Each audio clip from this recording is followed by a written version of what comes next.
呵，太师高手！哦！太师，外面有仙人降临！你说什么？发生什么事了？到底怎么回事啊？仙人，真的是仙人！有破绽，看剑！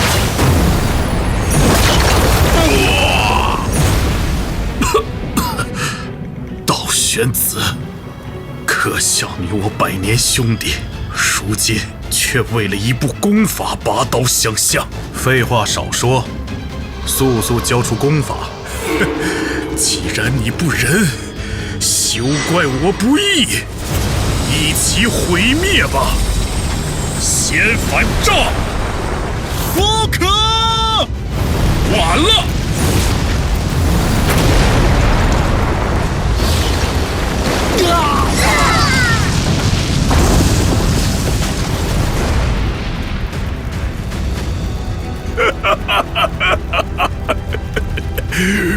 我终于见到仙人了。既如此，系统还真。是否将当前场景虚拟化，回归最初锚点？是，两世为人，终于窥见修仙者的踪迹。富贵与我皆浮云，下一世我要捕仙。和前世一样，我再次连中3元，名动天下。再次赢得朝堂争斗，控制皇权地位。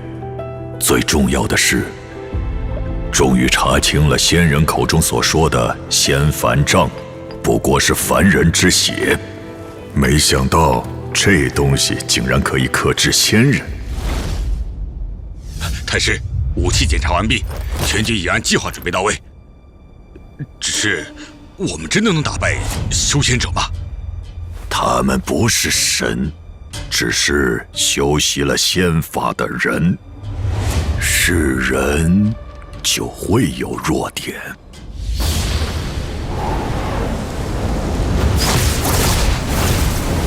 口红，交出功法！做梦！道玄子，有本事就来拿！攻击！开炮！啊？什么情况？哼，凡俗蝼蚁，也敢对仙师出手？火龙吟！哼，不知天高地厚。啊，太师，怎么办？常规武器果然没用，采用计划2，发起第2轮进攻。这是仙凡杖！我的修为！成功了！怎么会这样？两位仙师，束手就擒吧，太师会给你们留条活路的。兄长，没想到我们会被凡人所擒。你做好准备了吗？弟弟，动手吧！我有一剑，请诸位一观。修剑道玄！该死，竟然还有后手！看来下一次要改变策略了。还真。仙凡杖用的太多，会让他们狗急跳墙。那这一世，就做个鹬蚌相争的渔翁。口红，交出功法，免你魂飞魄散。休想！道玄子，你我兄弟百年情谊，竟不如一卷功法！放箭！奉道玄子仙师法旨，诛杀叛徒寇洪，夺回功法。你竟联合凡人来诛杀我！我不是，我没有。那此人为何知道你的名号？冤枉啊，师弟！我当真不认识此人。大事不必遮掩了，我定会助你拿下寇洪。还说不是你，阎龙怒！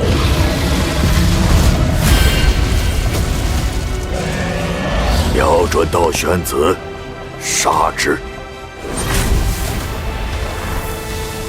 这是仙凡杖，不好，有破绽，去死吧！筑基修士道玄子，殒命于在仙绝之地，如今身死道消，还道于天。不对，我的身体……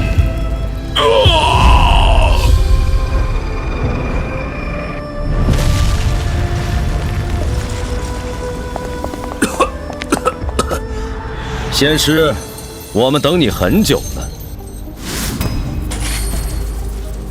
这是什么法器，竟能封住我的修为？老夫李凡见过仙师。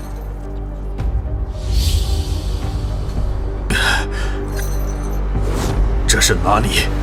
你为何囚禁我？仙师恕罪，老朽乃此地之主，受道玄子仙师嘱托做事。锁链上涂抹了仙凡杖，仙师不必挣扎了。道玄子到底承诺了你什么？我也可以给你。道玄子仙师承诺，只要助其拿下寇洪仙师，便带我离开这灵气匮乏的绝地，前往仙界。蠢货！你居然连这种话也会信？仙师何意啊？呸！别做梦了！有仙绝大阵在，你们这些满身瘴气的凡人，休想回到仙界。满身瘴气，就是你们凡人身体里的污垢，不然仙凡杖凭什么能克制我？你们是被修仙界集体放逐到此地的，仙凡永隔，懂吗？你说什么？还想修仙？你们连引气入体都做不到，寿元浩界便是枯骨一堆。仙凡永隔，放逐之地，无法修炼。原来如此。即便如此，我还是想知道你为何能修仙。你若是不说的话，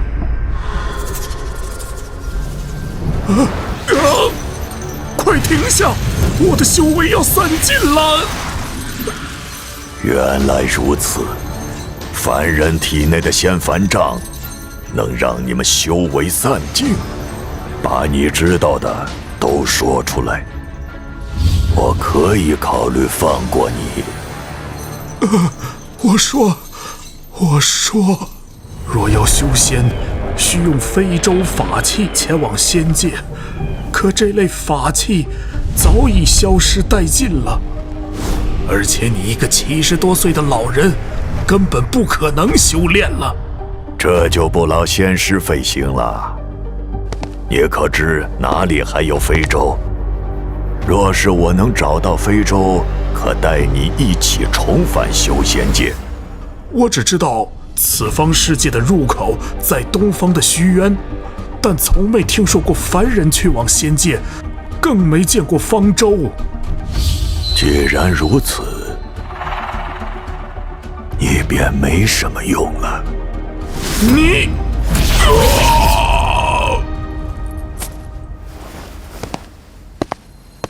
此生时无多，找不到方舟就还真。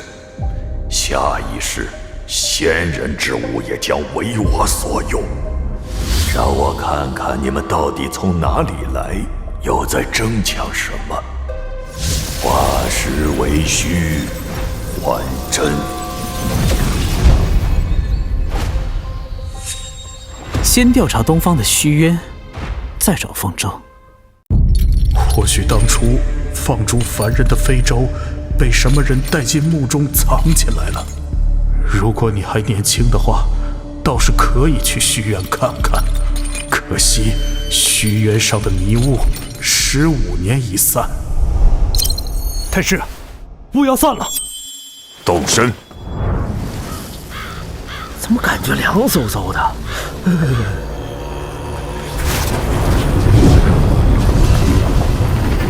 这地方真有点邪门。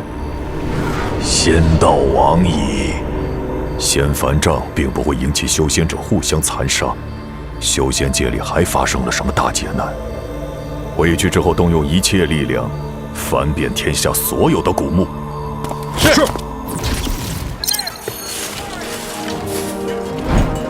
上古遗物，不是方舟碎片，不是，都不是，都不是。我手中仍旧只有前世从寇洪手中收缴的功法，就是他让兄弟反目成仇。哼，这是道玄子的剑。是否吸收天地奇物，进行定锚充能？一直不能解锁的定锚净土，居然是用修仙者奇物充能的，太好了！等解锁第2个锚点，就不用每次还真都从头来过了。太师，民间发觉一处小墓室，遭遇神秘力量阻拦，伤亡惨重。我亲自前往一探究竟。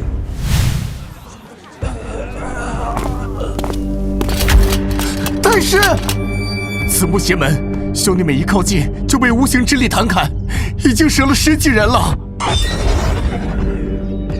一定是这里了，寻常古墓岂会有此等力量守护？都退远点儿。还好带了仙凡杖，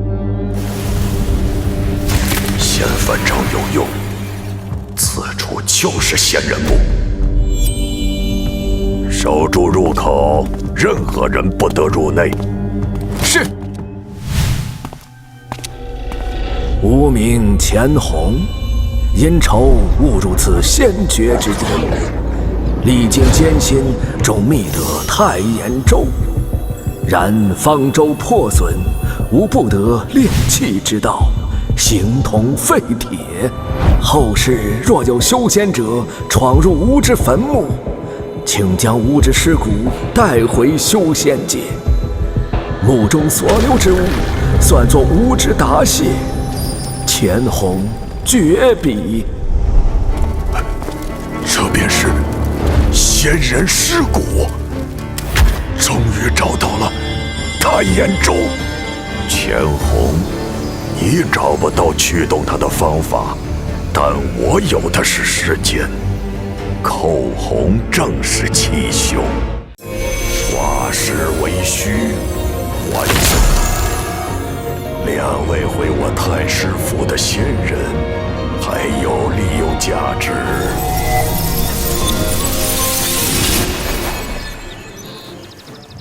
还真充能进度98%，是否吸收止步残碑充能？完成充能即可增加锚点。果然，天地奇物都能喂养还真。前辈，你未能走通的路，我将替你走下去。且看我如何破此死局。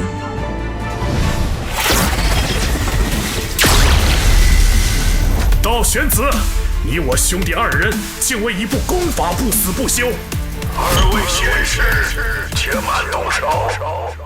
老朽李凡是太炎宗后人，奉先祖遗命，在此等候多时。太炎宗早已泯灭了上古宗门。兄长，且让我一观。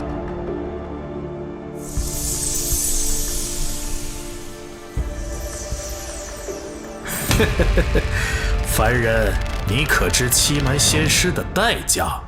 先祖预言，今日将有仙师途经此地，是我族脱离此仙绝之地的一线生机。先祖还留有一本金丹功法，以及一艘破损的太眼舟。若仙师出手相助，修复太眼舟，我将以金丹功法相赠。好大的口气！我倒要看看这仙绝之地能有什么金丹功法。兄长莫冲动。唉，这是先祖所留太眼舟，金丹功法宝贵，还请二位随我一步。这一部金丹功法，兄长还要与我争吗？好吧，那我便不去了。比预想的还好忽悠。道友请看，千机玉环金章，竟是无人修炼的元婴功法。老朽所言属实，道友不必再为争夺功法兄弟反目了。道友放心，我定让兄长助道友修复太眼舟。那李凡居然真的有一部结丹功法？没错，我亲眼所见。区凡人，我们强便是。太眼宗仙人能推算出你我前来，定留了保命手段，何必再生事端？修复太眼舟对兄长而言是易如反掌。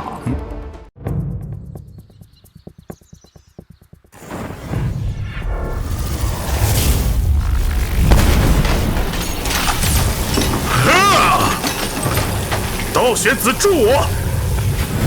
和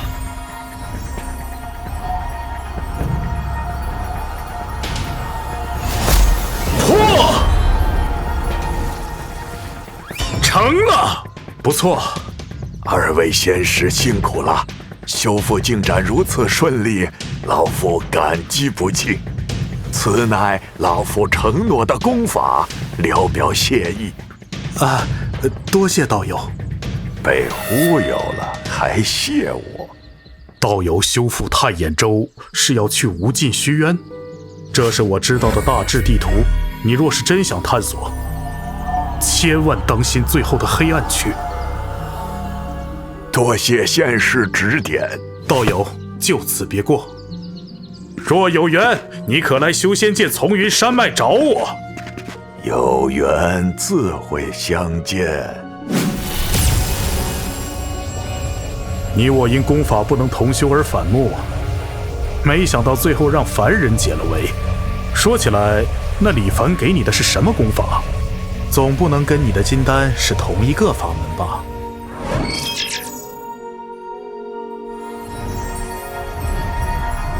接下来，该我验证这仙绝大阵是否真的是生路了。仙绝大阵分7层，第1层是罡风如刀，第2层是幻光火息，要谨守心神。第3层是天地颠倒，第4层是流火焚天，第5层是玄冰彻骨，第6层是雷暴灭魂。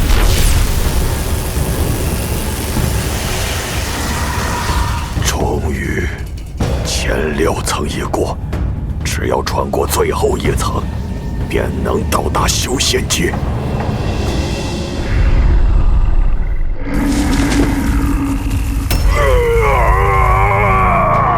原来这就是最后的阻碍——裂界境。我明白了，我终于明白了。化尸为虚，还真。一字不行，求100次，总有办法能穿过去。我一定会回来的，我一定会回来的。还真。裂界晶对速度变化很敏感，到底有什么办法能让裂界晶感受不到我的速度？还真，累积的心理年龄有上限，经不起这样消耗，一定有破局之法。速度即是生命，恒定即是法则，舍同样是德。若是能与这虚渊化为一体，100年、200年，我失败了无数次。这一次，我不再操控太严重，而是让它与万物融为一体，随波逐流。难道我成功了？原来不变就是破解之法，天意弄人，真是天意弄人！枉我自诩智计百出，却不想破局之法竟是如此至简之道。寇洪、道玄子、钱洪，还有这仙绝之地千千万万的亡魂，你们做不到的事儿，我李凡做到了。可惜今生寿命已尽，化石为虚，还真。下一世，这修仙界就是我长生路的起点。哎，你知道这里面都是什么吗？这么沉，大玄的金银都在这儿了吧？金银、矿产、书籍，可惜时间不够，只能够收集到这么多。太师，您吩咐的金银奇物都已装船。太师，您难道要弃我们而去？我是要去一个地方，一个你们无法想象也无法抵达的地方。老奴愚钝。我所求之物早已超越了这红尘俗世的一切虚妄，我不甘心只做一只井底之蛙，万事俱备，还真也充能完毕。出发。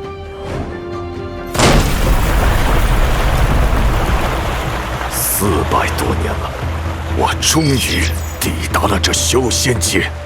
不对，为何和我上次抵达时看到的不一样？前世来到修仙界，分明是仙雾缭绕的群山，为什么这一世同一地点成了汪洋大海？救命！救命！救命啊！前面有人，先去看看。我不会死在这吧？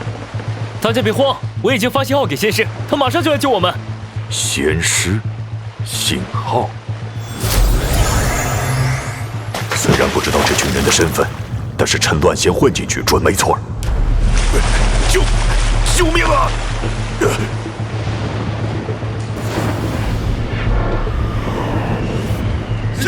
仙师救我！聒噪！禁言之法，是仙术，又见到仙人了。是谁发的信号？是小人苏长玉，望仙师。少废话，规矩都懂吧？到了地方，你们是从哪儿来的？怎么来的？全都给我烂在肚子里！谁敢透露出半个字，就不是沉船那么简单了。听明白了吗？好的，仙师。好的，仙师。仙师对待凡人如同处置货物，和凡人想象中的慈悲仙人天差地别。唉，只剩我们几个了。是啊，求什么道，修什么仙。哼，要我说，修仙哪有听曲儿快活？我可是镇南王之子，什么时候受过这种罪？哎呀，既来之则安之，修行长生方是正道。若能成为仙师，也能回报家族。原来都是偷渡的凡人，看来寇红所说的仙凡永隔并非铁律。那仙师捞人手法娴熟，显然没少干这档子事。我父王还交了那么多宝贝，早知道不来了。这凡人偷渡已经形成一条产业链了。有仙凡障在，这些浑身是毒的凡人对修仙者有何益处？还是有着不为人知的价值。到了，我们这就去天宝楼。这群原住民居然对我们这些凡人见怪不怪，恐怕这修仙界中大有秘密。就是这里，进去后，在凡界的身份就都忘了吧。终于来了，居然敢让天宝楼等你们那么久。抱歉，让孙长老久等了。天灾无情，富贵如云烟，我们这些难民只能来投奔您了。看来天灾人祸在此地不过是富贵门路。风灾肆虐，尔等用心，我自会善待。琉璃岛的赵管事会为你们办理新身份的。下一个，姓名李凡。在上面滴一滴你的鲜血。这符箓竟能直接吸血，想必不只是身份凭证。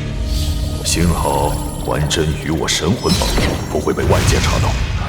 将此灵符收好，以后它就是你在琉璃岛的身份证明。岛上一应事务皆需查验此符，切记不可遗失。多谢赵管事。管事为何对他态度不一样？赵管事，我等欲要修行，该当如何？你们这些从放逐之地回归的凡人，体内瘴气不除，修行难如登天。这瘴气要如何去除？去除瘴气的方法有3种，一是岛中的净体灵池，浸泡1天1夜，就可以把体内的瘴气尽数除去。灵池3年一开，下次需等2年，名额竞争激烈，外来人就不用想了。2是修行玄黄清心咒，日积月累，快则5年就可以完全清除体内瘴气。3是去当试验体，让仙师强行抽取体内瘴气，其过程生不如死，极易风波。还没有人从实验中活下来。没有别的办法了吗？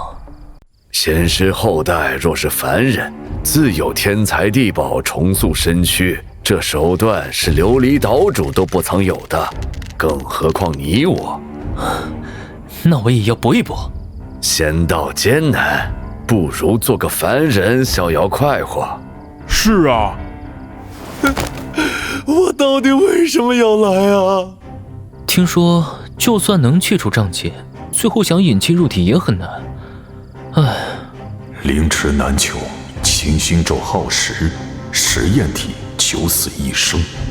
先找地方落脚，再徐徐图之。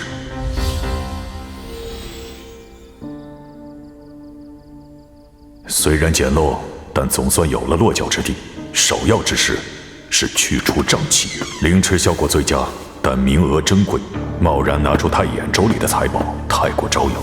先试试清心咒，至于去做实验体，谁？我。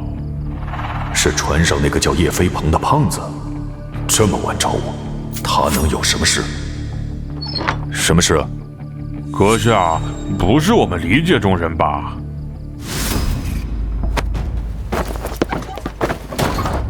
落水时我就看见你鬼鬼祟祟。说，你到底是什么人？混进琉璃岛有什么目的？你怎么知道我不是理界人？小爷我心细如发，本来就看你不对劲儿，刚才一试就露馅了吧？你倒是精明。那当然，除了我，那帮蠢货都没发现。真的，除了你，没有别人发现这件事吗？那些蠢材怎么能和小爷我相提并论？你竟敢！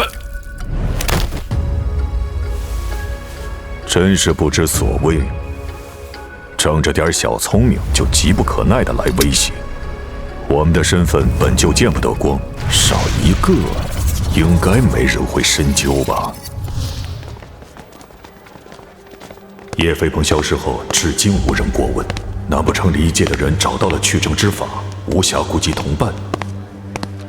我要加快速度，打听取证的门路了。李凡兄弟，巧遇，正好有件事想问问你。苏兄，有什么事？你记得叶飞鹏吗？他察觉了什么？好几天没见着他了，你跟他住得近，有没有听到什么动静？叶飞鹏的尸体被藏进了太眼州，我只要咬定没见过。没听到什么动静，我与他并无往来。叶兄弟许是找到了什么机缘离开了吧？也是，人各有志。这岛上，离开了也好。李兄，告辞，我还有要事，你多保重。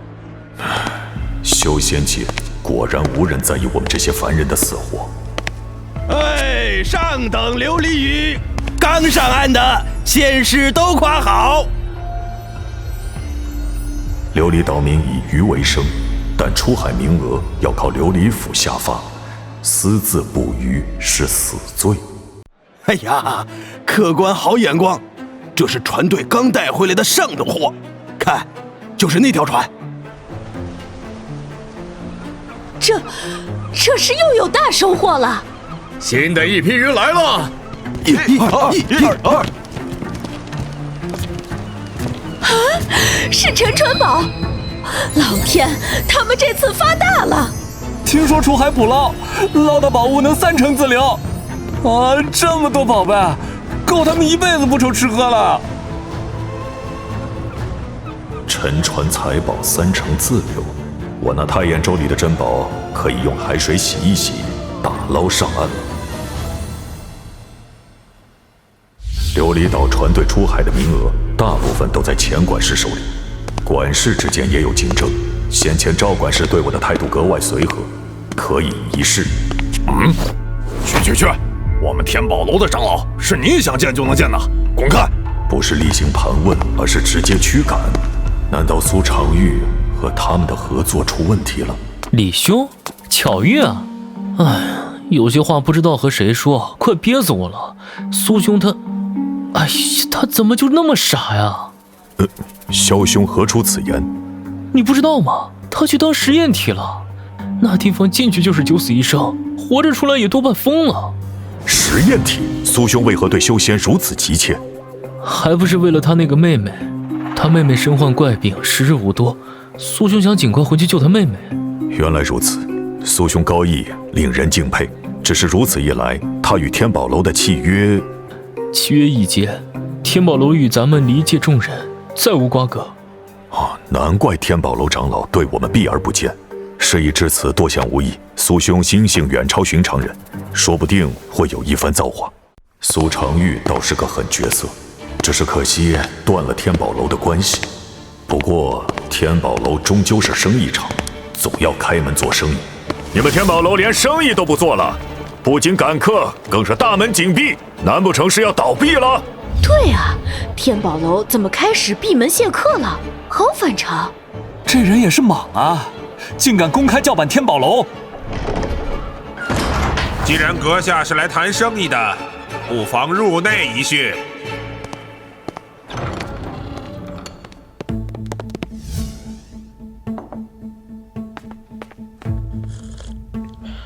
好茶。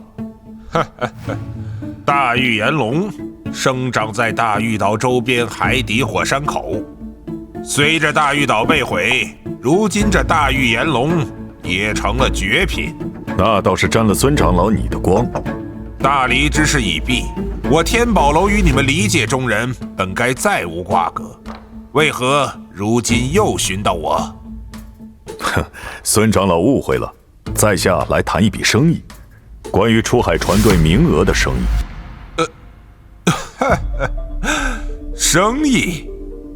船队名额竞争激烈，天宝楼求了赵管事许久，都不得一条船，就凭你，让我见赵管事，我自有办法说服他。那就让他见一见赵管事，又不是什么难事。若事不成，就将他切碎了，扔进海里喂鱼。见过掌柜的。原来是掌柜的，那就先谢过掌柜的了。我看你似乎有几分把握，不像是说大话的样子。鄙人向来一诺千金，说一不二。若是真诚，我天宝楼可是要抽取相应的好处的。若事成，出海所获30%收益，我一分不取，一半给赵管事，一半归天宝楼。众所周知，免费的才是最贵的。你什么都不要，我就更不能相信你了。哼，我如此大费周章，当然不是无所图。我要3年1次的净体灵池名额。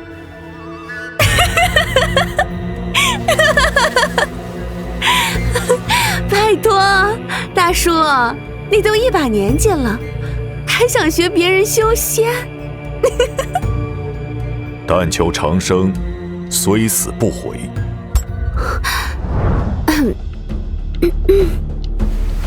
好，此事我应下了。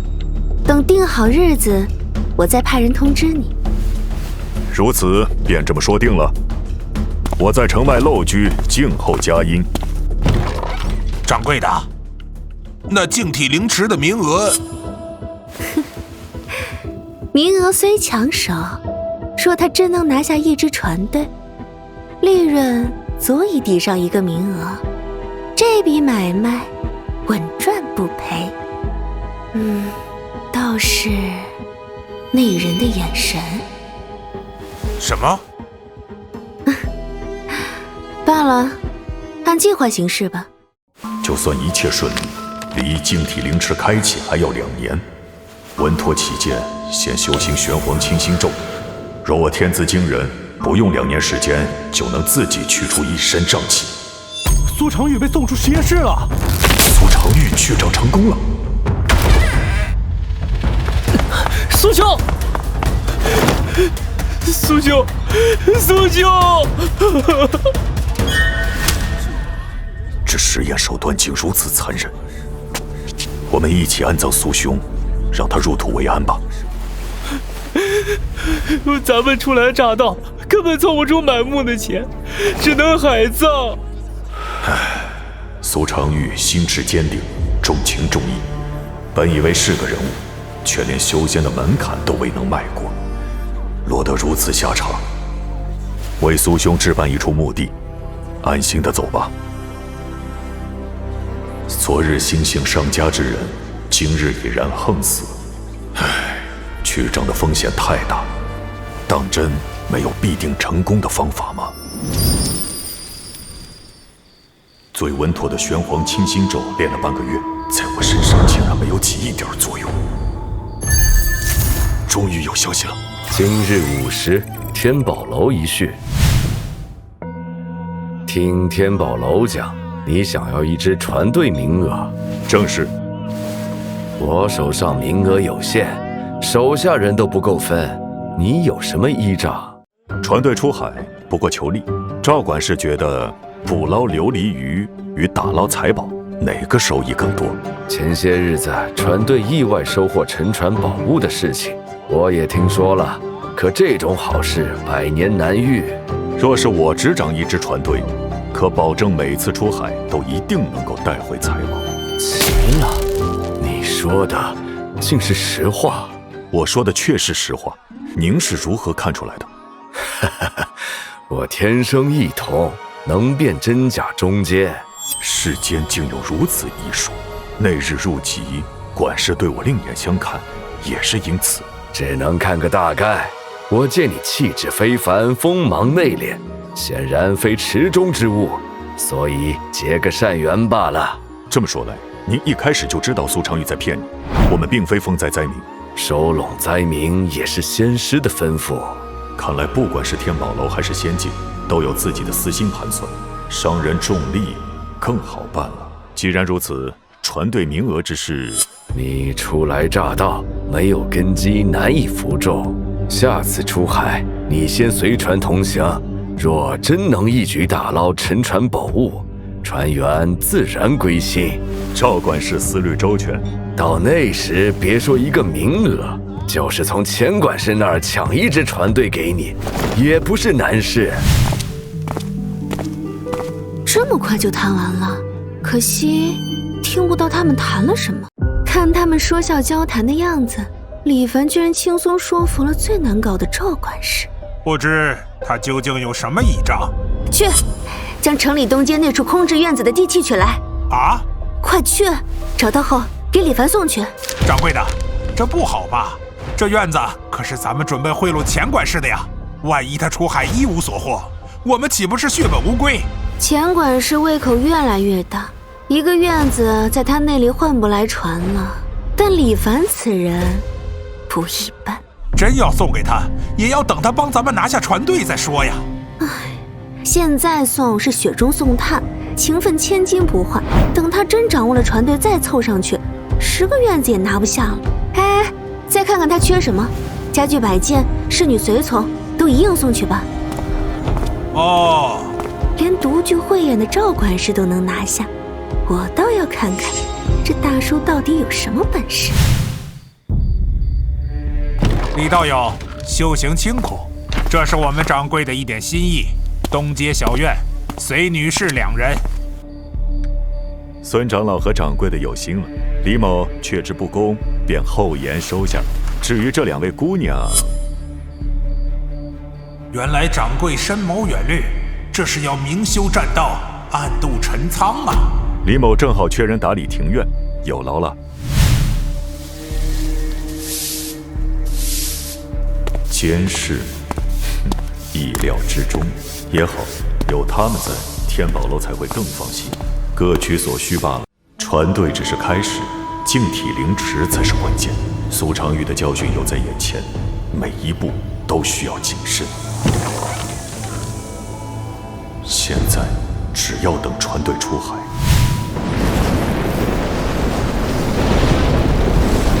风灾要来了！啊，风灾！哎呀，仙师保佑啊！快回家！娘，你在哪儿？风灾。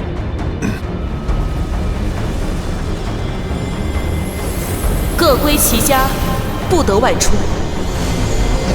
护岛大阵已经开启，无需惊慌。仙师慈悲！这就是阵法之道，还有道玄子他们瞬间毁天灭地的功法，不愧是仙家手段，真是有些心痒。看来这风灾也不过如此，有这大阵在，倒是安稳。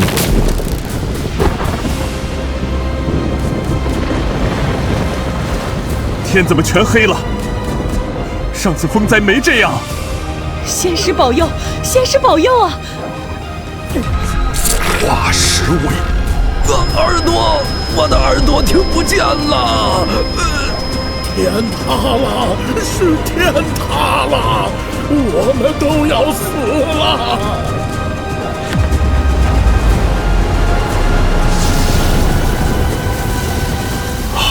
这才是真正的风灾，天地之威，竟至于死。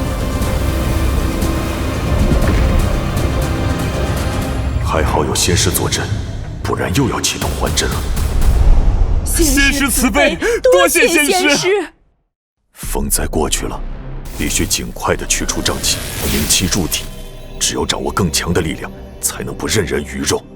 还真，这段时间我修炼清心咒有没有什么效果？玄黄清心咒日积月累，虽然没有去除瘴气，也能够延年益寿。数次重启承载太多的记忆，心理承受到极限会精神崩溃，修炼仙法是唯一提高上限的方法，更不能懈怠了。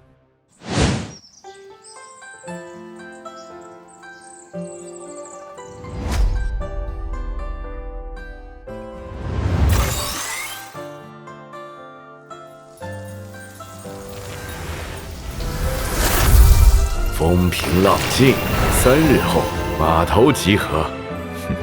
终于要出海了，我太眼舟里的宝贝已经饥渴难耐了。老爷，午膳已备好，您可要用些。老爷要随船出海了，听说海域很危险呢，老爷为什么一定要去？因为我不为渔利，只为垂钓机缘。那祝老爷一帆风顺，平安归来。奴先退下了。蝼蚁忘窥天机，不过自寻死路。哎，听说了吗？之前风灾闹大，这回出海要考核比业绩。都听好了，这次出海关系咱们苍远号的存亡，最后1名要取消资格，但第1名有额外奖励。老大，听说新来的要抢您的位置。那位可是赵管事塞的能人，据说有独门秘术，能保证咱们每次出海都找到沉船财宝。什么？一个生瓜蛋子想来当老大？老大，不如咱们找个风浪大的地方，把他……你们都客气点，这位贵人以后可是要接手咱们苍远号的。老大，你在苍远号当船长快10年了，怎么能说让就让？是啊，我这条命都是老大你救的，要赶你走，我第一个不答应。就凭这个小白脸，哼！看兄弟们好好给他个欢迎仪式。哎呀，手滑了！哎，新来的，帮忙收拾一下。怎么这么不小心？李兄弟多担待，船上都是些毛手毛脚的粗人，想利用船员捧杀排挤我。李兄弟这是生气了，不好意思呀。无事，李某知道诸位信不过我，但出海在即，我定不会让大家空手而归。难不成真的每次出海都能找到财宝？赵管事塞的人应该有点本事在身上吧？被眼前利益蒙蔽的跳梁小丑，财宝出世，自然臣服。开船出海！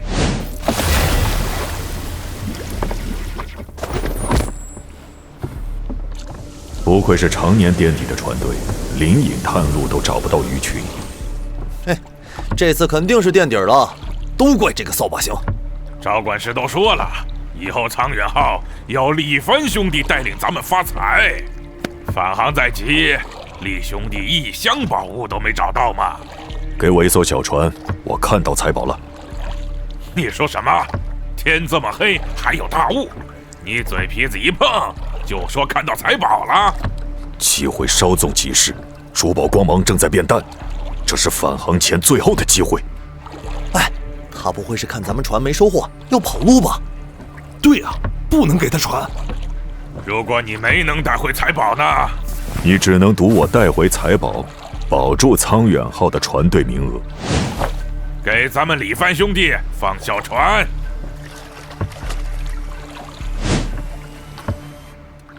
他是不是跑了？大海茫茫，他一个人又没带干粮，能跑到哪儿去？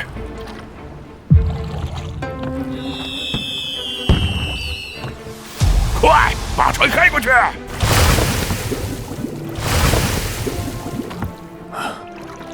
财宝就在此处。老大，下水放网！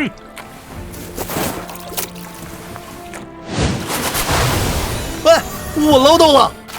我也捞到了！我这个可中了！居然是真的！这种本事，义父，小人有眼不识泰山。哈，张船长不必如此，诸位兄弟也是为船队生计着想，李某理解。李兄弟宽宏大量，是小人狭隘了。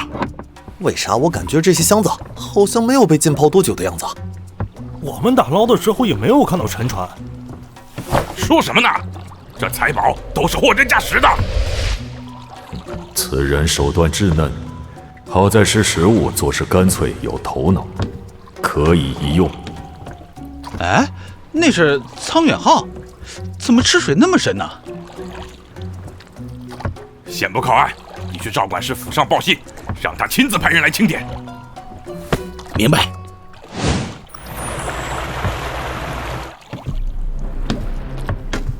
田管事，且慢！张浩波，你好大的胆子，敢妨碍船只检查！苍远号还不归钱管事管。哼，迟早的事儿罢了。早点投靠我，还能保住你的船长位置。苍远号的事就不劳钱管事费心了。赵管事，承诺的都在船上了。好，我果然没有看错人。老钱，船队该变天了。苍远号，验船。我数了，居然有整整16箱。这么多，苍远号走了什么大运？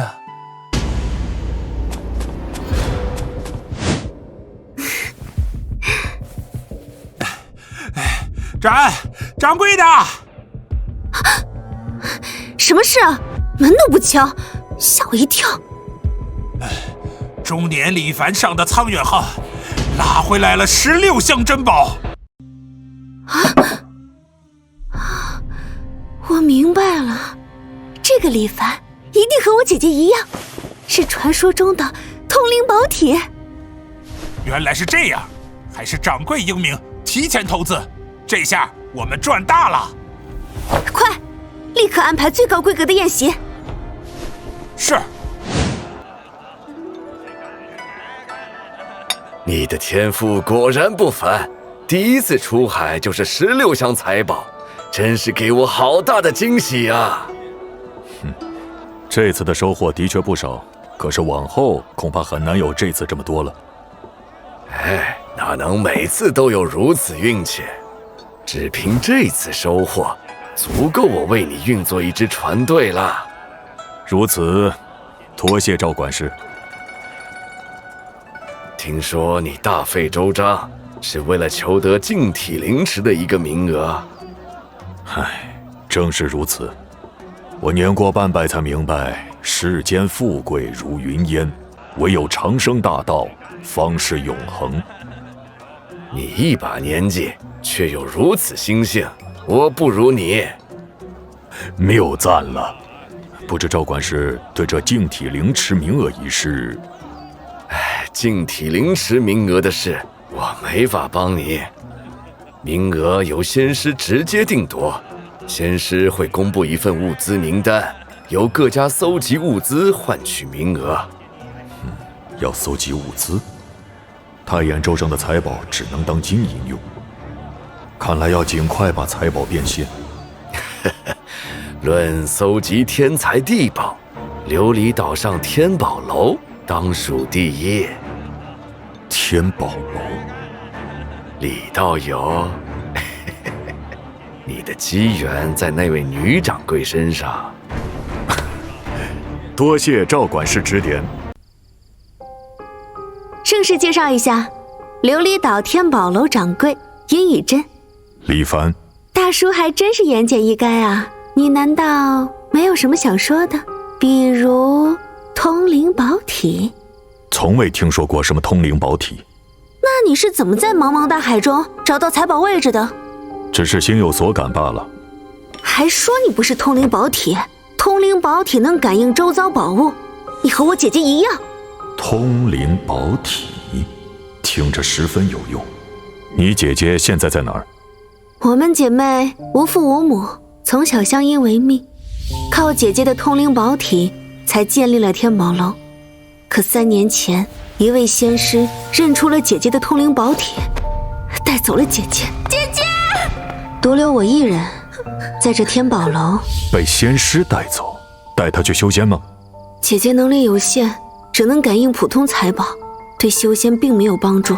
她也很久没送信回来。唉，若我成仙，可以帮你寻找你姐姐的下落。大叔，净体灵池去障也不是100%成功的，一旦失败，就再也没有机会了。听你语气，你能帮我？我有一枚离尘丹，入净体灵池前服用此丹，就算大叔你这年纪，也能一举去障成功。既有此丹，你为何不服？人各有志，我资质平平，只想好好经商，守着天宝楼，等姐姐回来。那你需要我做什么呢？天宝楼里长老众多，我镇不住。大叔，如果你愿意与我合作，我愿将离尘丹与灵池名额一并奉上。好，我答应你。真是天助我也！背靠天宝楼，净体灵池名额势在必得。距离灵池开启只剩1年，今年的物资大部分天宝楼都有，只是我经商10几年，对这星海流沙是闻所未闻。我虽遍识海内矿藏，但从未听闻。看来此次名额争夺的关键在星海流沙上了。倒是可以通过万华商会打听，只是那些人横跨无尽海域经商，做生意十分贪婪，找他们办事恐怕会被狠狠宰一笔。出海打捞的财宝还有很多，万华商会3个月后会路过从云海，到时我联系他们。琉璃岛收拢了不少风灾灾民，保不准就有认识星海流沙的人。岛上势力众多，都在寻找星海流沙，我们怎么才能快人一步？安排人把他们都监视起来，一旦他们有什么动作，我们也能紧跟而上。仙者修仙一如凡人的朝堂江湖，为争夺一线生机，权倾碾压，却更加的凶险，有意思。好，就这么办。老爷，有人前来拜访，说是您的朋友。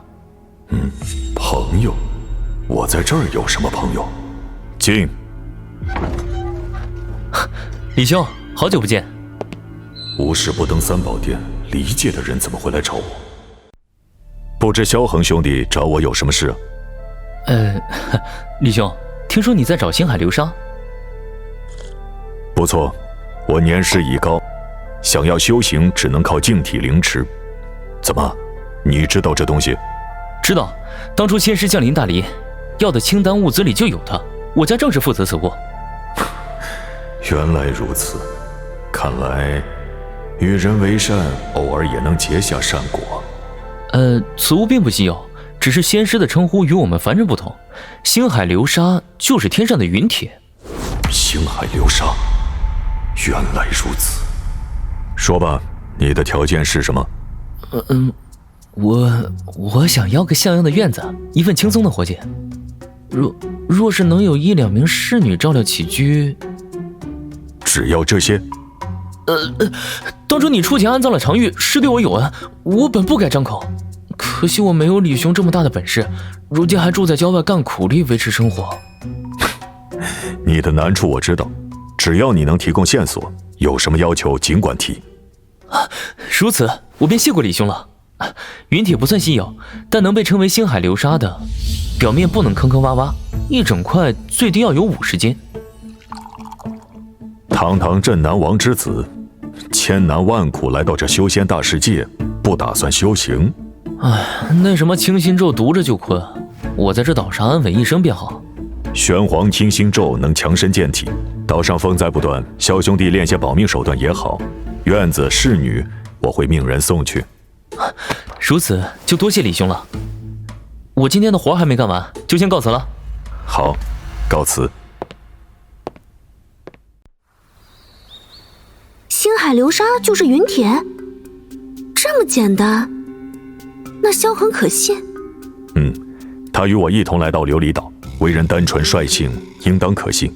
我打算去找万华商会的人，再印证一番。好主意！我认识万华商会的吴行走，此人没什么城府，到时炸他一下，探个虚实。立刻暗中收购符合要求的云铁，同时派人在市场上散布关于星海流沙的假消息，把水搅浑。啊，又是大吉之兆！我的预感从未出错过，而且这次的感觉比之前任何一次都要强烈。这位大叔究竟是何方神圣？自从遇见他，我的趋吉避凶能力都预示为大吉，只要跟紧他，前方就是一片坦途。大叔放心，我立刻去办，必定安排得妥妥当当。此事交由你全权处理，非必要勿扰我修行。还有萧恒所求的事，也一并办了吧。好的，那便告辞了。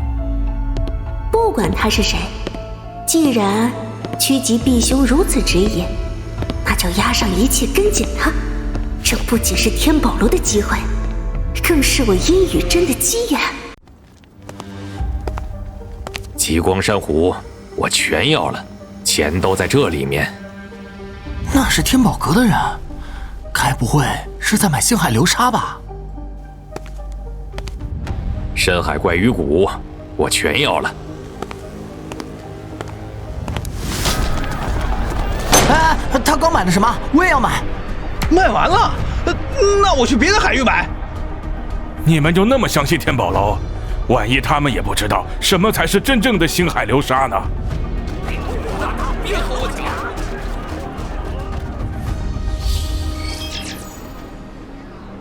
如你所料，岛上开始跟风抢购物资，抬价抛售，搞得市场乱成一锅粥。浮游争食，外物纷扰，不过是为我铺路的尘埃罢了。万华商会的非洲来了。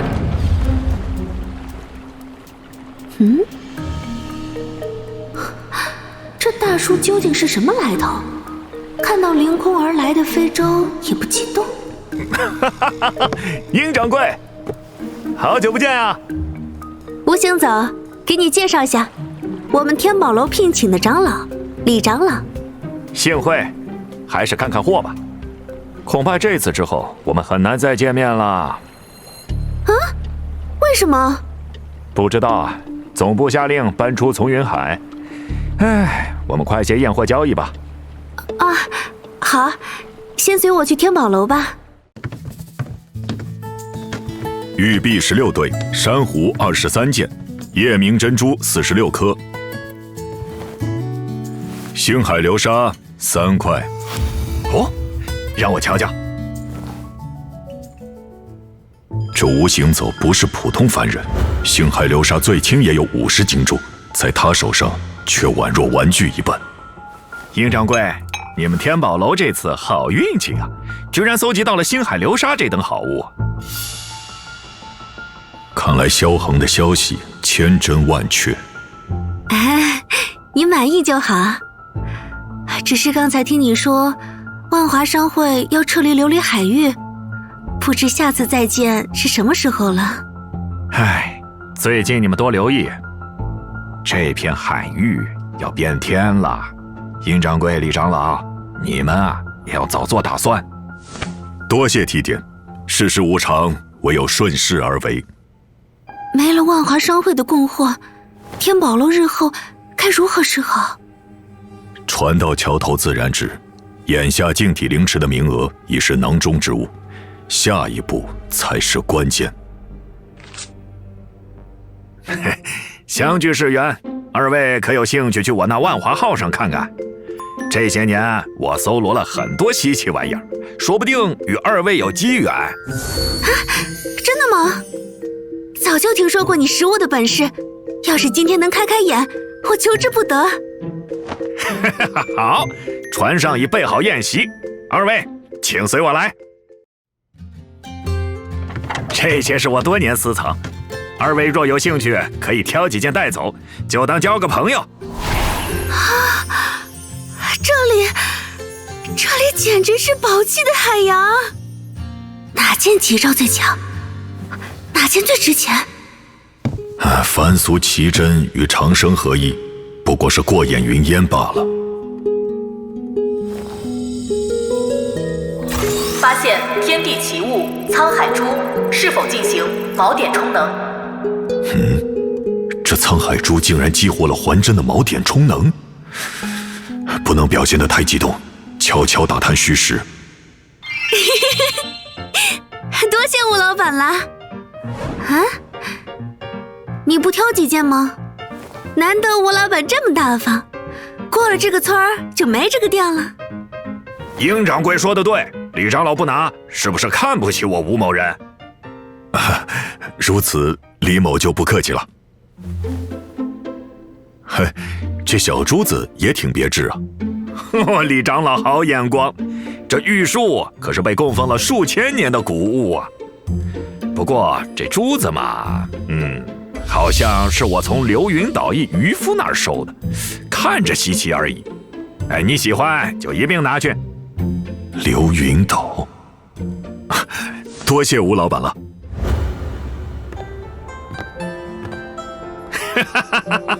殷掌柜，我这辈子南来北往，见过的人比海里的鱼都多。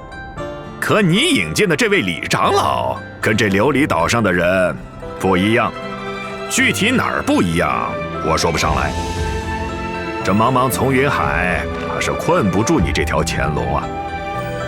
今日一别山高水长，但若有缘，终会再见。借你吉言，若有那时，定当与君痛饮。一言为定。本来只是验证星海流沙的真伪，不料竟得此天地奇物，当真是意外之喜。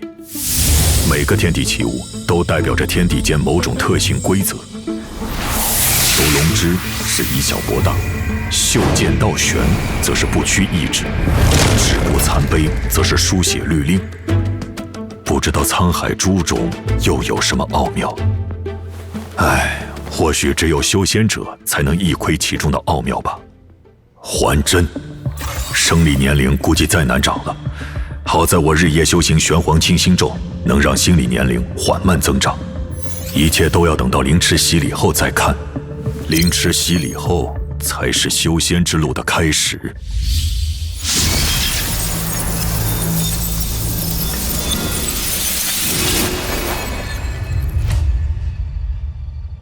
喂，看那边，怎么有个老头？年纪这么大，体内瘴气早已根深蒂固，就算进了灵池，也难有成效，白白浪费一个名额。哟，我当是谁呢？这不是靠着天宝楼的关系硬塞进来的那位李老前辈吗？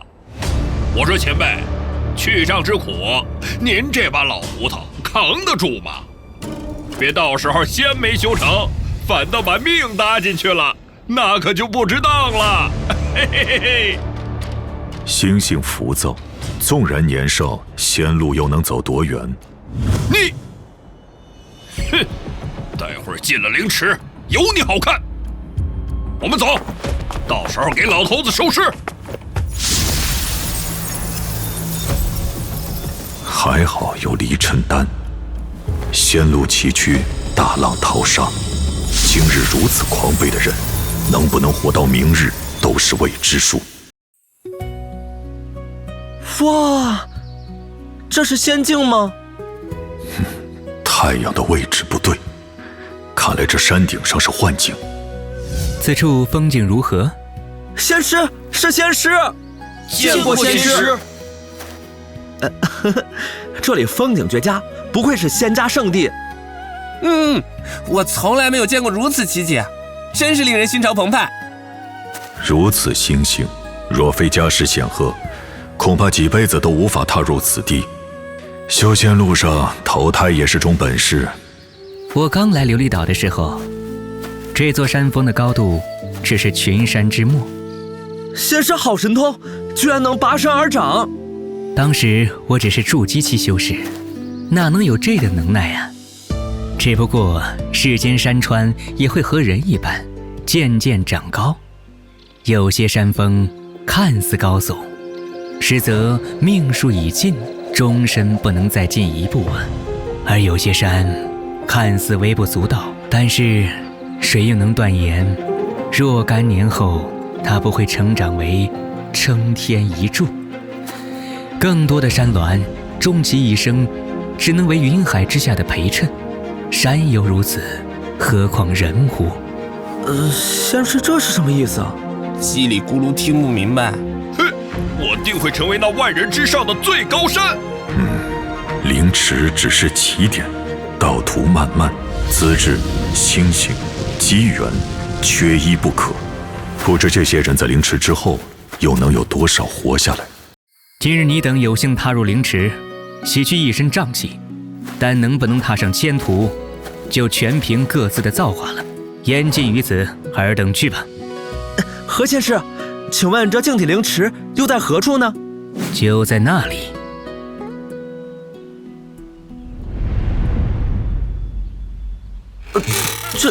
这该如何去？切，故弄玄虚。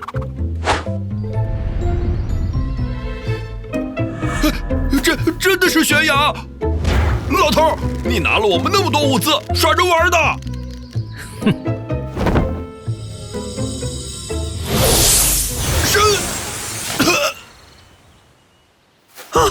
他怎么了？死人了！仙师，我们知道错了。仙师，我们知道错了。最后给你们上一课：他日踏上修行路，眼界也是极为重要的。什么人不能得罪，什么话不能说，都要掂量清楚。受教了。天宝楼的李凡，心性绝佳呀，只可惜呀，年纪太大了，可惜呀。果然是幻境啊！原来仙师所言非虚啊！果然，勇敢的人先享受世界啊！先入凌迟者，分得的灵液更多，你们也快去吧！快！温暖如归母胎，这就是净体凌迟吗？居然有种新生的感觉。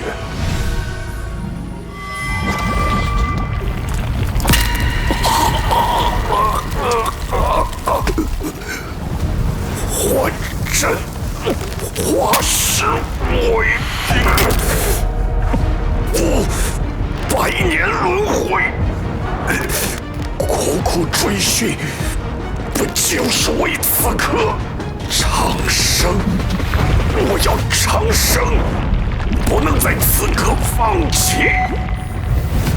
修仙，长生，琉璃刀，幻阵，都不重要了。结束吧，太痛苦了。往日种种，如过眼云烟。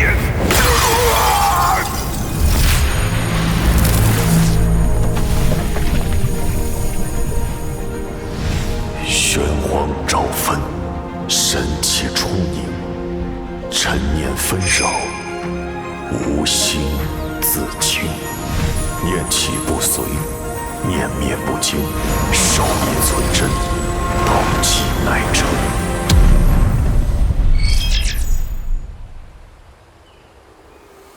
林兄，你竟也没驱挡成功？季兄，唉，咱们还白受那么大的罪。11，那位年事已高，果然肉身无法承载驱障的痛苦啊！灵芝还在运转，难道他还活着？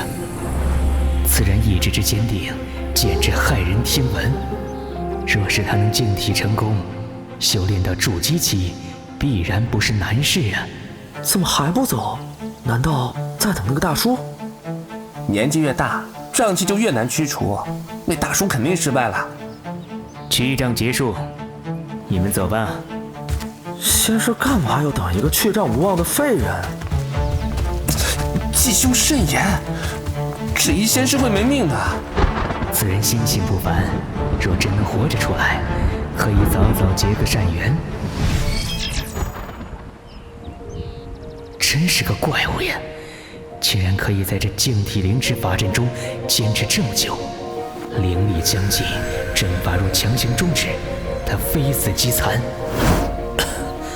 罢了，此人若能熬过此劫，他日必不可限量。就当是赌他日后成就不凡了。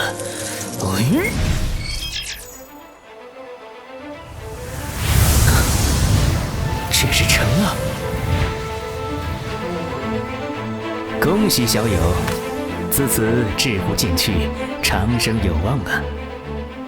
仙师为何如此客气？小友有所不知啊，你在凌迟之中足足待了10日啊，创了此岛的记录了。阵法灵力早已耗尽，何某耗空自身灵力法宝，为你续了机缘。仙师厚恩，李凡铭记。李小友在凌迟内可遇到了什么机缘呀？还真，我现在跟以前有什么变化吗？李凡，凡人境界，当前修炼功法玄黄炼心咒。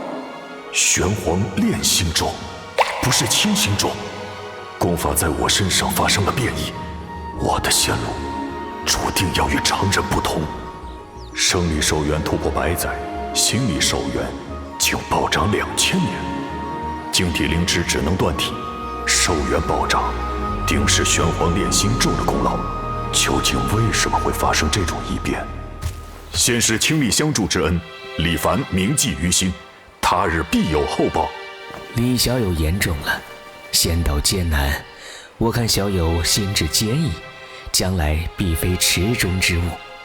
此乃引气入体之法，凝练出第一缕灵气，踏入炼气期，才是真正的修仙者。这是离尘符，随身佩戴，可保你5年内不受瘴气侵染。多谢仙师。我乃琉璃岛镇守何正浩，伴你引气入体，我引你前往万仙岛，挑选功法，真正踏上仙途。多谢何仙师，李某记下了。去除瘴气后，终于能看见灵气了。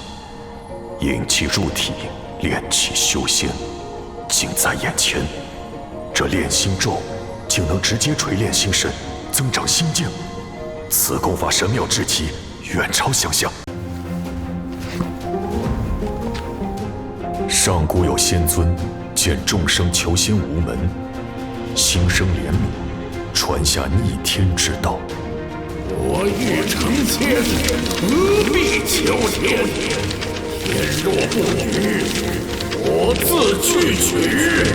顺天则凡，逆天则仙。我天地之精，已成元婴；抽天地之髓，以得其神；济天地之魄，以身合道；逆天地之理，以正长生。原来如此，原来如此，这哪里是修仙，分明是发天之路。窃取天地精华，逆天而行，强取好多天地成为修士，死后便要将一切都还道于天。上古时期修士众多，金丹元婴数不胜数，正因越来越多的修士掠取天道，天道震怒，降下灭世天灾和仙道。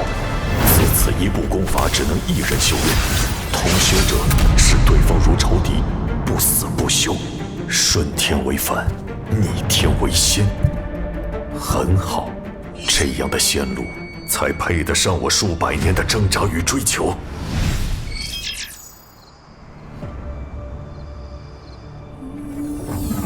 入。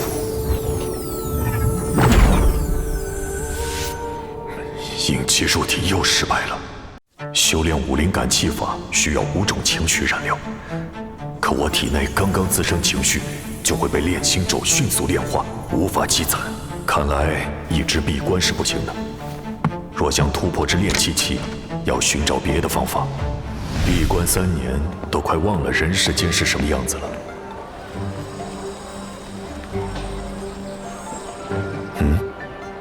喂，你这鱼都死了，给我便宜点！是你说要这条鱼，我才杀死的。我不管，你自己写了，死鱼半价。炼心咒，转。原来是这样，我明白了。普通人闭关是因为他们杂念太多，需要静心过滤，而我正好相反，玄黄炼心咒太强，我的杂念刚出现就被消灭，自然无法引气入体。既然入世修行才是适合我的路，那想必很快就能突破炼气期了。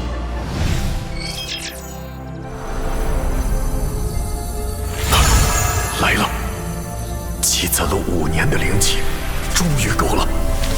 这就是天地之根，我感觉和这片天地有了一丝微妙的联系。7年，整整7年，我李凡今日终于踏入了炼气期。还真，李凡，炼气期修士，年龄上限增长中。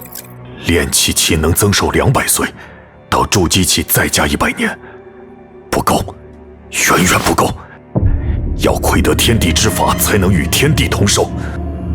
早先从寇洪手中得到了这门元婴境功法，只是不入仙土，一直无法查看。今日终于能看了。当前修炼人数，竟能知晓同修者。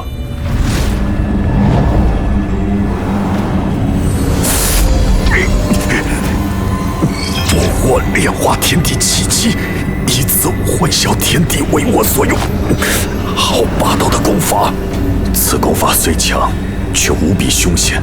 我有还真斗底，倒是不怕失败，但也不急于一时，先去万仙岛看看主流功法。刚刚察觉岛内灵气有所异动，就知道应该是你突破了。还要多谢前辈指引，举手之劳罢了。你来找我，可是要前往万仙岛？正是，俗事已无牵挂，可随时动身。既如此，随我来吧，切记不要挣扎。引去，开！小友，我们走。到了。第一次做传送阵都这样，习惯就好。多谢。此处是传法广场，万邪盟在各地都有一个这样的驻地，方便行事。万仙岛中不禁飞行，但是切记，高度不可超过仙尊像，否则会遭到万仙大阵攻击，片刻生死道消。在下谨记。登记处不远，你我步行便可。这镜子就是我们万仙盟的天玄镜了。万仙盟中大部分事务都由天玄镜来处理。这家伙很是记仇，你要小心，不要乱说话。一个宝物记仇，难不成已经生出了自我意志？此人乃新晋修士，此次来万仙岛加入我万仙盟。何正浩，引荐炼气初期修士，即中等丁功，折算50点贡献度，当前总贡献度920点。引荐修士有利可图，怪不得何正浩如此帮我。小友，到了此处，我便放心了。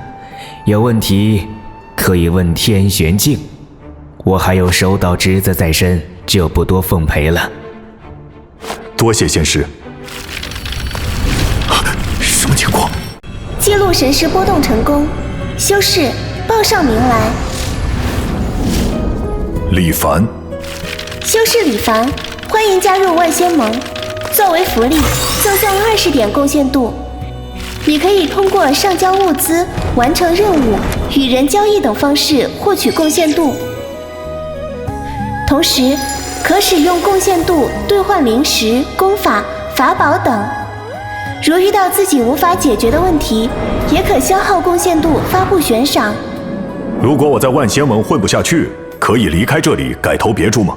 已加入万仙盟者，再投别处会遭到万仙盟追杀。我好像还没同意加入你们万仙盟吧？进入天玄境被记录下神时，就视之愿意加入万仙盟。我可以脱离万仙盟当个散修吗？反复横跳之辈，脱离万仙盟后，在万仙盟中获得的一切物品将被强制回收。若我要将筑基功法换成金丹新功法，难道要散尽修为，重新开始苦修吗？传法仙尊曾传下太上元始真经，可散去功法，保留修为，此乃众所周知之法。原来如此，天道限制修士修炼，修士自有破解之道。我知道了，暂时没有别的问题。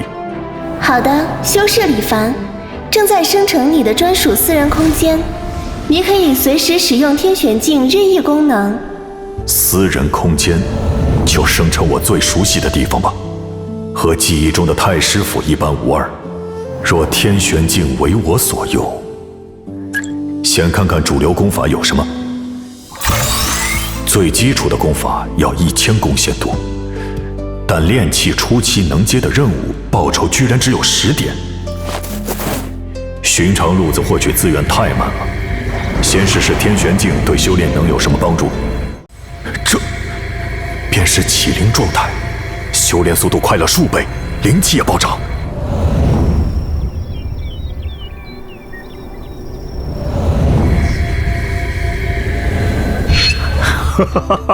辅助修炼模式下的修行速度是往日30多倍。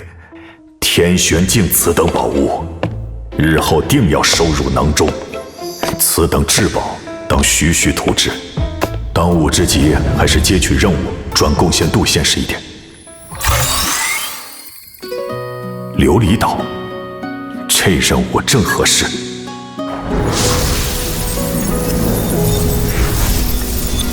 修士李凡，你有一条影像留言，请及时查看。我刚入万仙岛，怎么就有人发消息？会是谁呀？李大哥，你终于来了！之前多受你关照，无以为报。萧恒，他居然去障成功，甚至先我一步加入了万仙盟。那日与你一谈后，我决定开始修行，没想到突飞猛进。为报恩情，我兑换了一门功法赠予李大哥。待我从天宫遗迹探险归来，定与大哥痛饮一番。没想到萧恒竟是个修仙奇才，小恩厚报且身负机缘，日后可与他深交。传送琉璃岛。不知何方道友？咦，怎么是你呀？竟是小友接了琉璃珠任务呀？哈，生活所迫。这等小事还劳烦小友亲自跑一趟。来人，仙师有何吩咐？带李道友去取琉璃珠。仙师，请随小人来。仙师，这边是岛上仅剩的琉璃珠了。琉璃岛盛产琉璃珠，为何只剩这些？仙师不知，岛上出了变故啊！发生了什么变故？琉璃鱼群快灭绝了，至少要3-5年才能恢复。此事仙师可向船队印证，小人绝无欺瞒。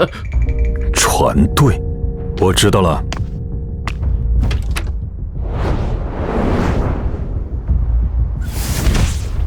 从云海中定是发生了异变。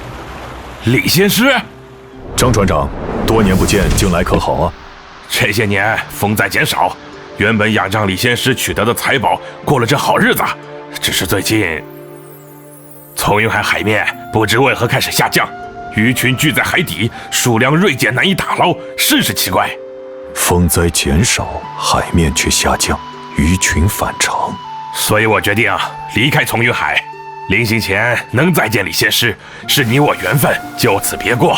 有缘再见。这些情报或许可以问问天玄境。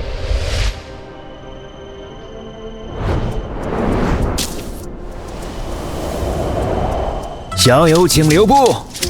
小友对岛屿镇守一事有没有兴趣啊？怎么有种被贼惦记的感觉？道友何出此言？琉璃岛西边有座泰安岛，泰安岛镇守与我关系不错，他正欲修炼瓶颈，想外出寻找机缘，所以找个代班呢。一岛镇守起码筑基修为，我刚刚踏入炼器，也能代班。小友放心，一切交给我，你只要看着护岛大阵，就有800点贡献度。泰安岛镇守的天玄境修炼时长都归你。跑一次炼器任务才给10点，守岛竟然有800点。在天玄境中修炼半月就顶数年苦修啊！那我接下了，多谢道友引荐。小友，你先去，等泰安岛那边准备妥当，我再来找你。提交任务：琉璃鱼之难完成，修士李凡上交琉璃珠20颗，折换并奖励贡献度20点。修士李凡当前总贡献度40点，还远远不够修炼用。经营兑换贡献度：暴发户。经营一批，贡献度2189点，当前累计贡献度2229点。上交情报可以兑换贡献度吗？经过证实的情报会给予提供者一定报酬。不知道情报本身价值如何，但我可以先赚一笔。琉璃珠库存告急，琉璃丹的价格必将水涨船高，全部购买。上交情报：琉璃岛海面下降，鱼群异动，琉璃鱼几乎绝迹。情报验证属实，鉴于修士先前恶意囤货行为，情报折算为1点贡献度。看来天玄境确实是有自己的意识，不然也不会只给1点贡献度来恶心我。且我提交的情报也证实了他并不知晓我离开万仙岛之后发生的事。打开自由交易，查询琉璃丹，售出全部琉璃丹。修士李凡卖出350枚琉璃丹，收入贡献度4200点。奸商！问点正事：从云海异状频繁，近期是否会有灾祸发生？这是星河推演之法，天地万物尽在测算之中，万仙盟竟已能窥天道。请修士不用担心，经推算，从云海未来10年不会有大的灾祸出现。天玄境当真是世间至宝，到底怎样才能据为己有？放开我！你竟敢！你有一条新的好友信息，请及时查收。李凡小友，泰安岛已经准备完毕，就等你。何正浩这么快就准备好了？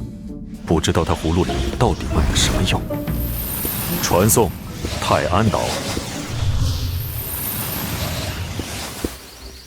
泰安岛镇守那边都说好了，你将此符带上，我带着你熟悉熟悉地方。这是宋威符，能让炼器修士伪装成筑基修士的符咒。泰安岛镇守要找筑基修士，何正浩找了我这个炼器起的，不知是吃了多少回扣。劳烦何道友了。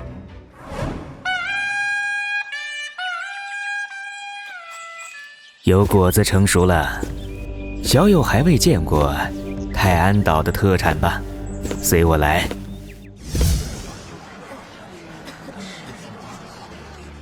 这些人就是泰安岛特产泰安果。这是人还是果子？自然是果子。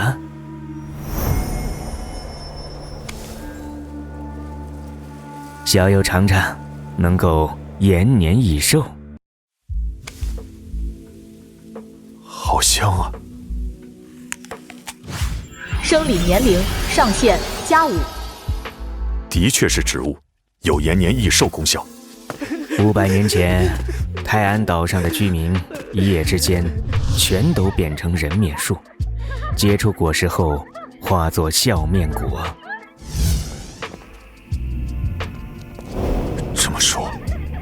这些果子是人变的。岛上居民变成树时就死了。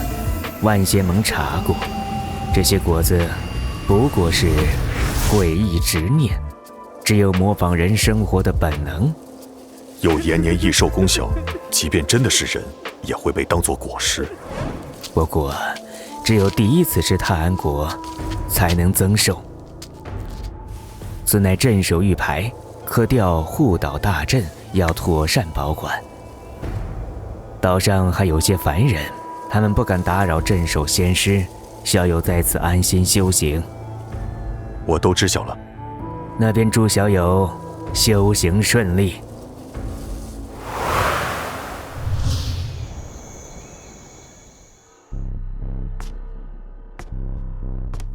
终于可以安心修炼了。选哪部好呢？万仙盟入门功法，心法简洁明了，在丛云海修炼事半功倍。上古元婴功法晦涩难懂，若被人发现是高阶功法，恐怕有性命之忧。先修炼小眼水诀，等时机成熟再转修功法。贡献点到账800点。已经1年了吗？炼气后期圆满。唉，可惜小眼水诀到了瓶颈。这瓶颈是天道为了限制修士故意降下的灾厄，破解之法往往是些奇遇机缘。现在的主流功法常有瓶颈，不知道上古功法是否也像这般传送天玄境空间。修士李凡，这么快就到炼气后期了？你要问些什么？查询上古功法修炼瓶颈。经查询，目前修炼上古功法的过程中，并无天之恶瓶颈出现。果然，上古功法与心法有着截然不同的天地规则限制。虽然功法不能多人同修，却没说一人不能同时修炼多部功法。修仙界如今无门无派，只要是我有的功法，都能够为我所用。天玄境，辅助修炼。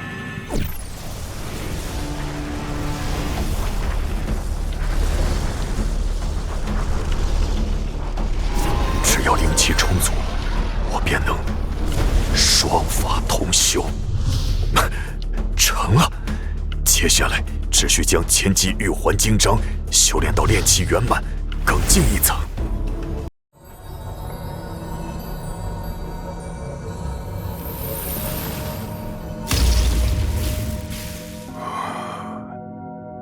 千机玉环经章2重圆满，不愧是上古功法，灵力凝实更胜一筹。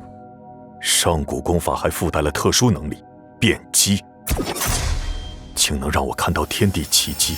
既然如此，先看看丛云海的天命如何。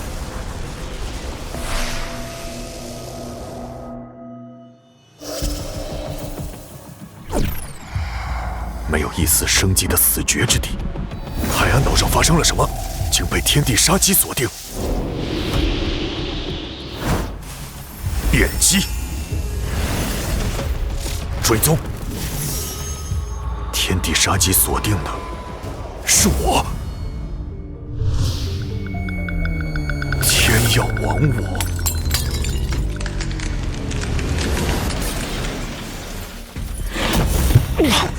修仙界的天道对修士恨意居然这么深，泰安岛的护岛大阵迟早会被天机突破，要找个更安全的地方藏身，化解杀机。天玄境内的私人空间是仙尊都无法强闯的地方，还有万仙大阵在，应当万无一失。传送阵失效了，一个人都联系不上。闭关1年，修仙界到底发生了什么变故？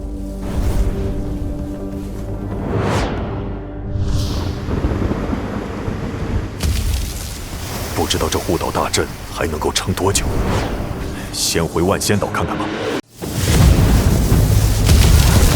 这天道恨不得立刻劈死我，难不成要被困死在岛上？仙师慈悲，求仙师救救我们！他泰安岛上到底发生了何事？速速说来。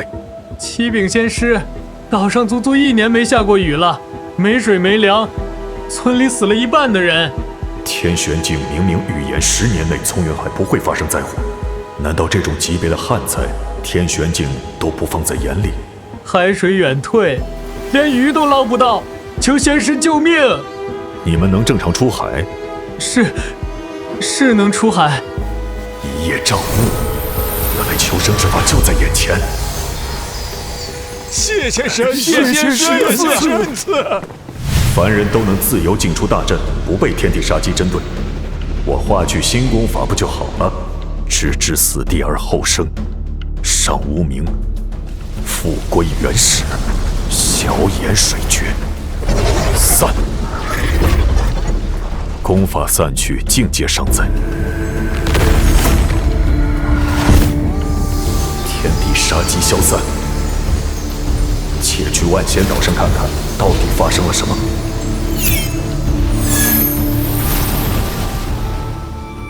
这些岛上一个活人都没有，镇守仙师也不在。天灾之下，没有修仙者的庇护，凡人也难逃一死。不好，太阳也发生变异了吗？这等灭世级别的灾难，万仙盟没有任何预警吗？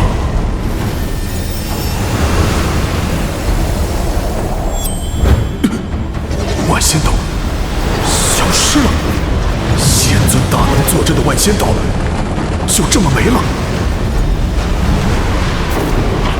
走！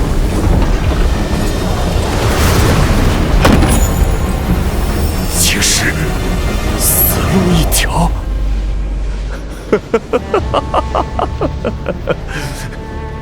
天道将整个丛云海封闭起来灭世。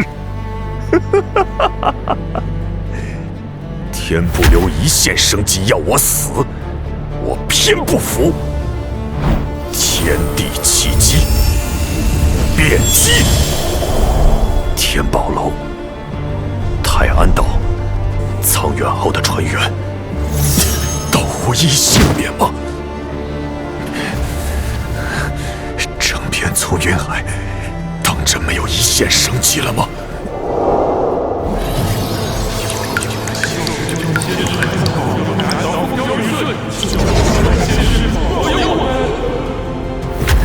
找到了！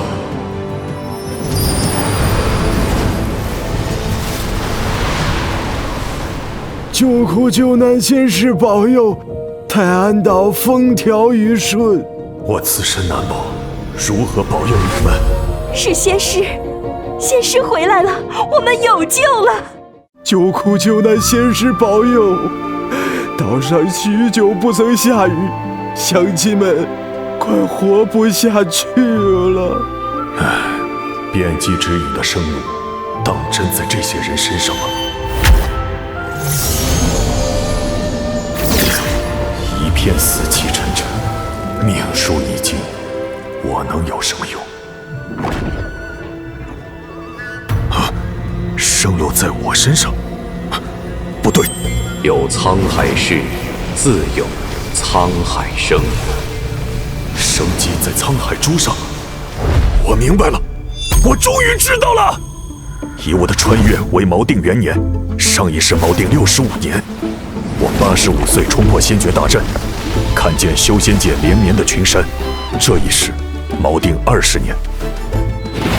我40岁便来到了修仙界，看见无尽的沧海，丛云海因天灾干枯，几十年后就会变成寇红所说的生机勃勃的丛云山脉，用沧海珠将从云海的水汽引到泰安岛上。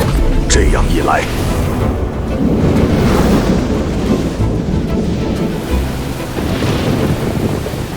仙师显灵了！仙师显灵了！这沧海珠凝聚了丛云海最后的生机，是世间少有的天地奇物。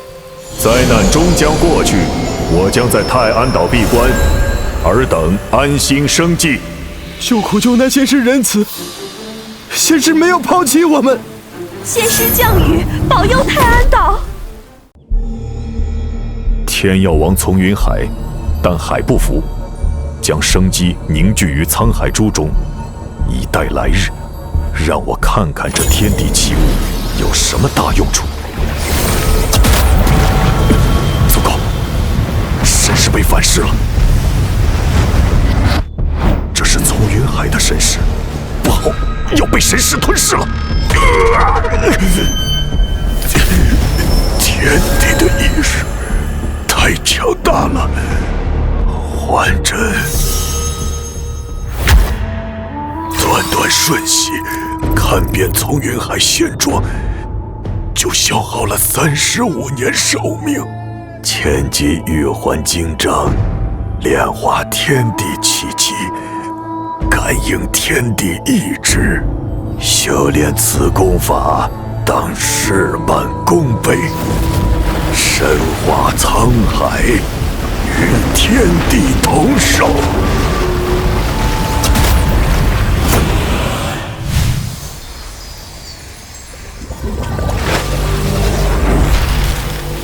沧海主又要带我去哪儿啊？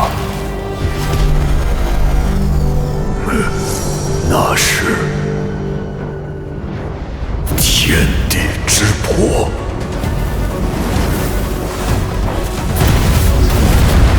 天地之魄应天道法则而生，只为诛杀逆反天地的修仙者。他们是修仙者死敌，同样也是机缘。吃了它就能径直飞仙成为河道强者。赤焰焚海已成，天地之魄回归。我方才是被天地之魄蛊惑了，若真追上去，会当场灰飞烟灭。也罢。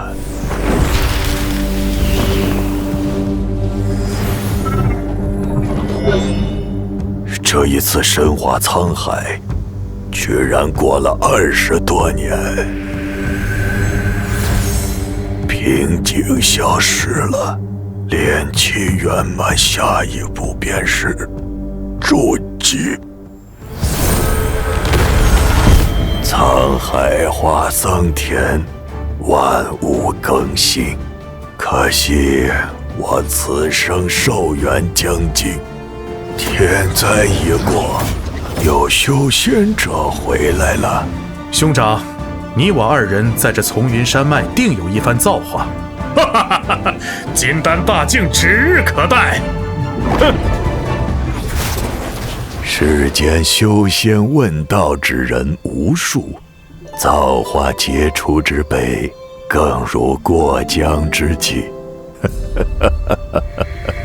待我还真。短短48年，却比前几世加起来都要漫长。修仙之路果然精彩。如今身具数宝，沧海珠虽是威力巨大的天地奇物，可我一介凡人，怀璧其罪，不如继承修为。继承修为竟将我体内仙凡障直接驱散了。炼气后期还远远不够抵挡赤焰焚海。修仙之路艰难，苏长玉心智坚定，不过数天便命丧黄泉。萧恒天纵奇才，也不敌赤焰焚海。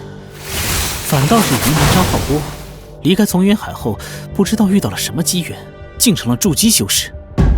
赤焰焚海一事疑点太多，等充能完毕再回修仙界。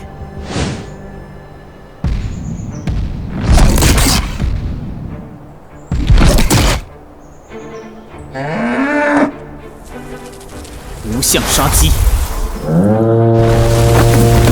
假天命而用之，伪装天地意志炼成无相杀机，和当初锁定修仙者的天地杀机一般。不用我亲自动手，天要你死，自有天地万物来杀。真是集天地气机优点于一身，杀人越货必备技能。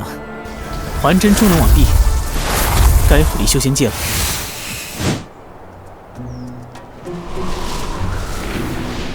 这一世的修行速度远超前世，天地灵气不用引导便流入丹田，区别在哪里呢？小野水诀的修行速度也更快了。是了，恢复修为时，还真直接为我塑造了新的天地之根，修行起来事半功倍。偷盗功法的小贼，哪里跑！筑基圆满修士要杀我！无相杀机，他的速度太快了，无相杀机生效需要时间。哪里跑！什么？哎呀！解决了！被你唬住！大胆小贼，拿命来！无相杀机对远高于我修为境界的人收效甚微，还要再精进。不！哪来的贼人？竟有些雕虫小技！再来，至少拖到能躲进琉璃岛。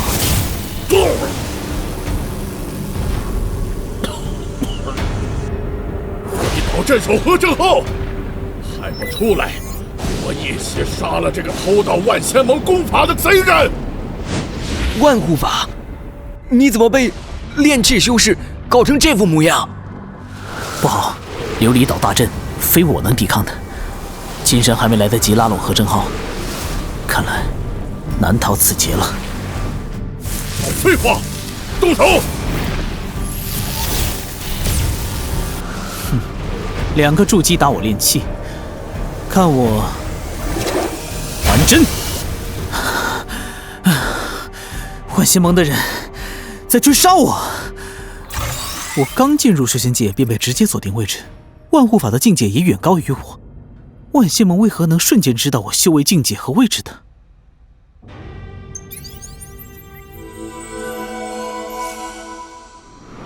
说我偷了万仙盟的功法，我兑换了一本功法赠予李大哥。这一世的小眼水诀还在万仙盟，修炼人数突然增加，万仙盟自会派人追查，甚至抹杀。天上无名，复归原始，散！等了3天，也没有万仙盟的人出现。前世果然是因为小眼水诀。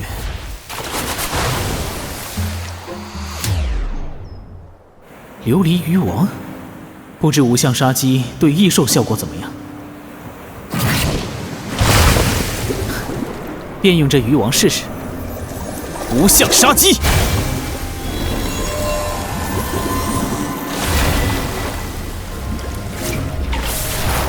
果然，天生地养的异兽更容易操控。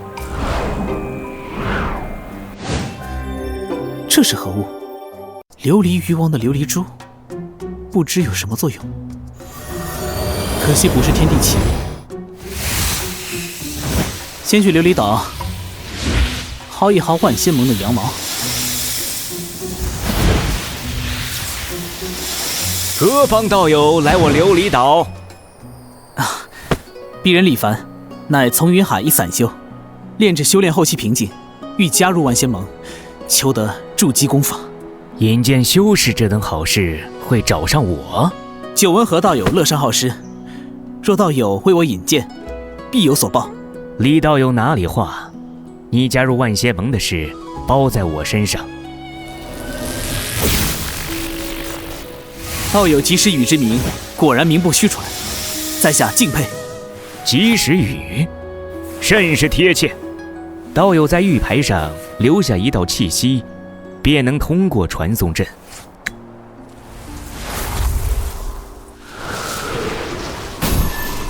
李道友，请。即便是万仙盟，在前世赤炎焚海下，也会化为乌有。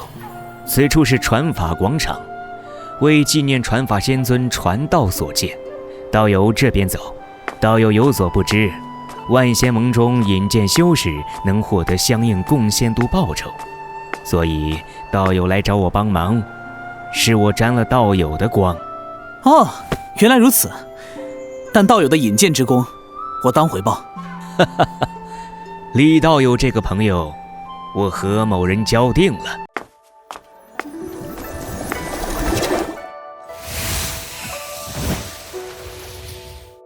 此人乃我引荐入盟的修士，前来登记入册。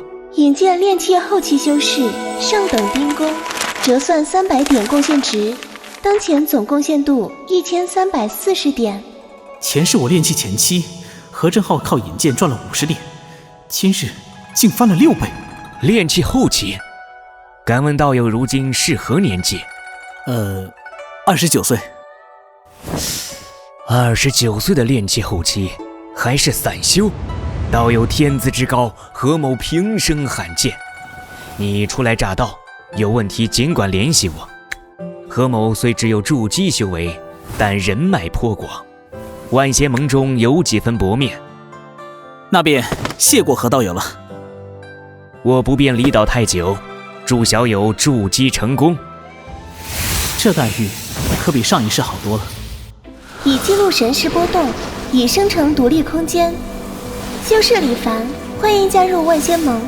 初始赠送100点贡献度，炼气后期使用辅助修炼模式为30点每天。祝你修行顺利。金银兑换贡献度，金银一批，折算863点贡献度。这一世没有入世搜刮太多钱财，但随身携带天地奇物不少。试试融合后的止步残碑。天地奇物止步残碑，瑕疵品质，折算1958点贡献度。太少了，远不够我修炼用。缺钱可以做任务。哼，打开万仙盟悬赏任务。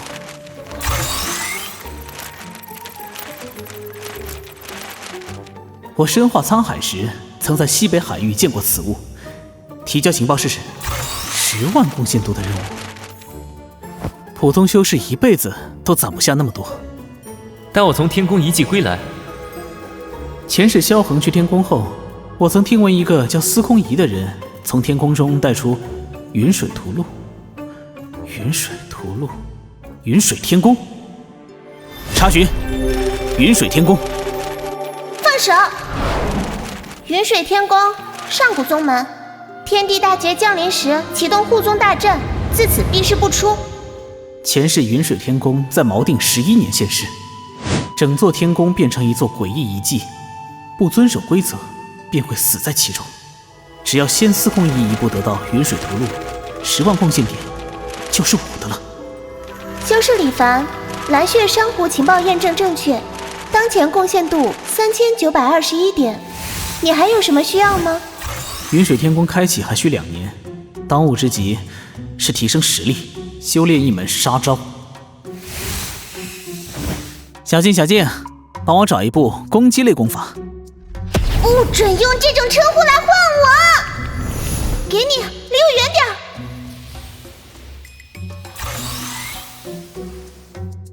小眼水诀竟然还要花1500点，没有精神类攻击的功法吗？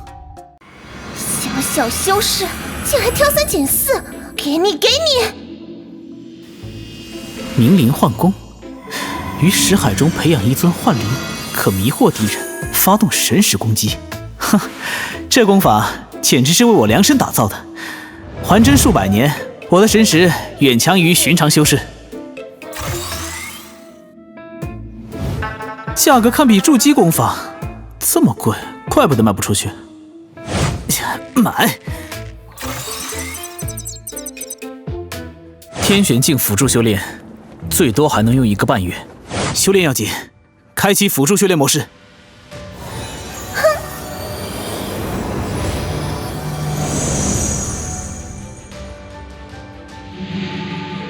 明灵幻功到修炼后期才能聚灵，聚灵不能凭空捏造，需要以真实事物为基础。我所见过的最强大的存在，天地之魄。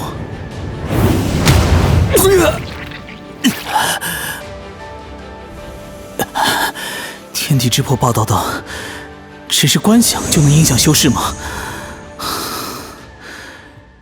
人的身体远远不能承受赤炎的高温，倘若我只保留天地之魄的躯壳，换一种力量注入，会怎样？明灵幻功，观想幻灵，万物之力无法凝聚，这个也不行。幻灵到底能利用什么样的力量？成功了，这是何种力量？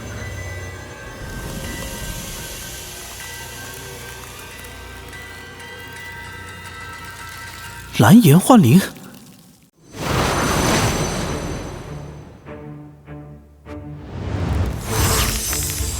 蓝颜的威力似乎不在赤炎之下，却能为我所用。这力量像是还没有诞生的天地规则。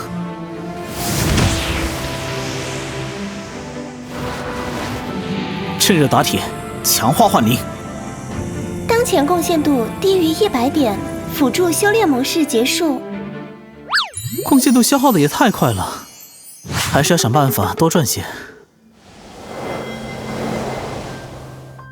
请问何道友，有什么快速获取贡献度的方法吗？一天修炼就要花30点，靠任务赚太慢了。道友真是问对人了，但此事我不便用灵符了，你我当面谈。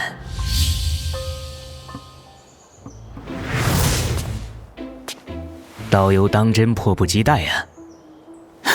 修炼心切，望何道友指点。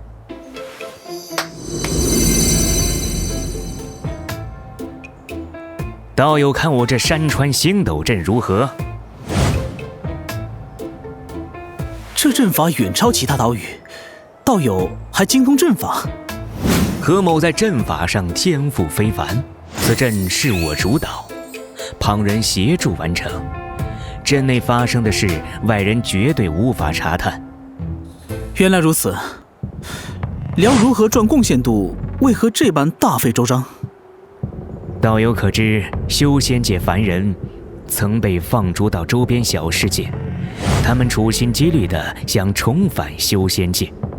当初帮苏长玉一行人偷渡的，果然是他。这些小世界中有不少宝贝，只是一人之力搜集费时费力，所以便让他们用物资交换前往修仙界的名额。正是如此，这可不是寻常修士能做到的。我精通阵法，才能保凡人穿过仙绝大阵。不过我不能离开镇守岛屿太久，道友帮我跑一趟，取得物资后，你我五五开，至少1000贡献度。道友镇守一方岛屿，怎么和我这种新人一样缺贡献度？不瞒道友，我筑基圆满多年，再攒贡献度兑换一本元婴功法。看来大家都缺贡献度，那我便帮道友跑一趟。我所召服的修士越强，所修功法坐山诀便越精进。李道友，可不要辜负我的期待呀！这便是苏长玉、萧恒他们的世界。因为火山的威胁，离界之人与何正浩达成合作，每10年上缴一批物资，换得后人离开的机会。稳妥起见，还是不让凡人见到真实相貌为好。恭迎仙师。约定之日已到，尔等物资可收集好了。启禀仙师，清单上的物品已经全部准备妥当。带路。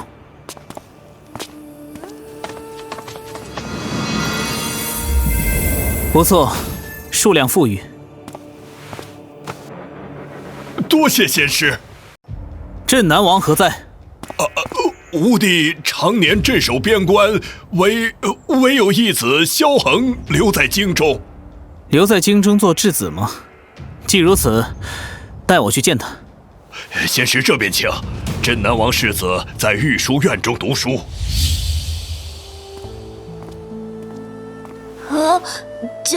见过仙师。还是个娃娃。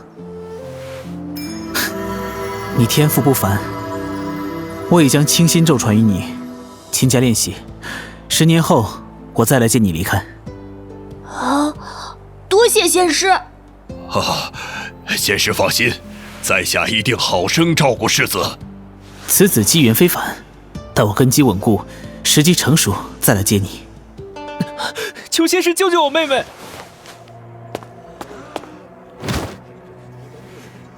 胡闹什么？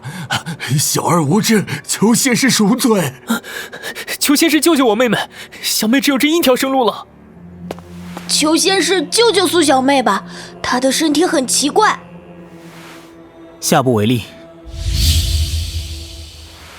尔等先退下。他体内竟没有仙凡杖，好烫！灵力在他体内被强化了。这种灼热不像火焰，更像是一种情绪。愤怒？难道是天生仙体？天妒之人？两种体质于一身，修仙界真正的天之骄子。难怪才出生就面临如此结束。还好遇见了我，能保你一命。留一缕蓝焰，助你压制怒火，你日后成就不输萧恒。多谢仙师救命之恩。尔等可同修玄黄清仙咒，待有所成，我会接你们去修仙界。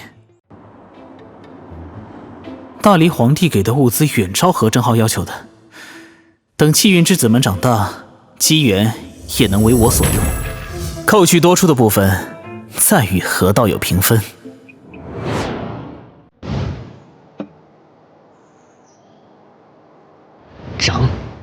涨，都是涨啊！何道友这是在做什么？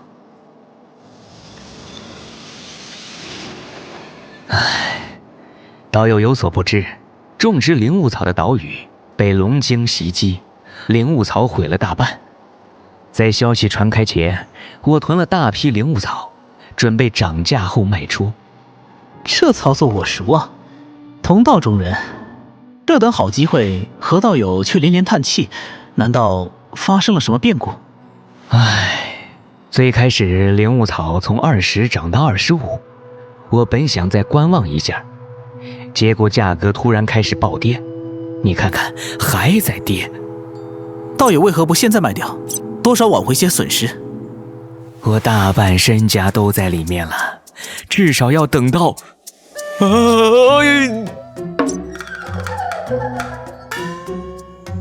应该可能会涨回去的吧？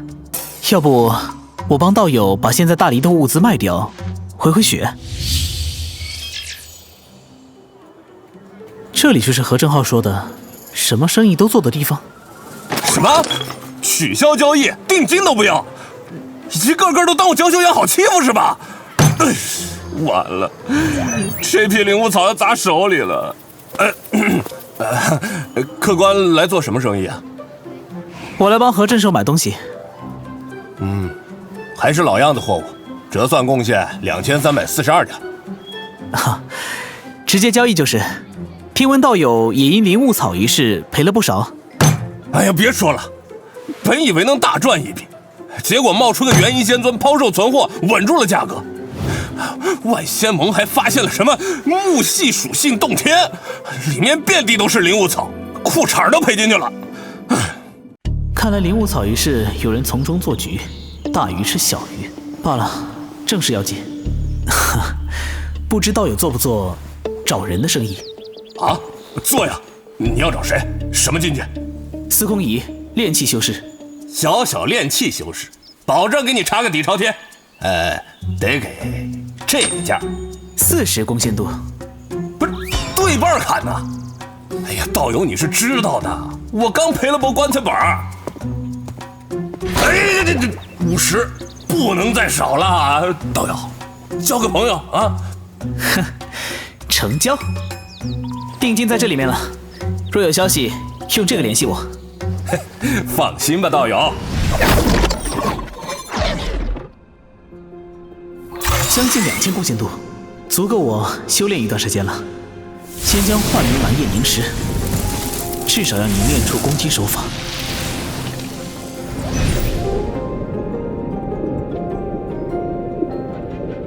幻灵蓝叶，发动！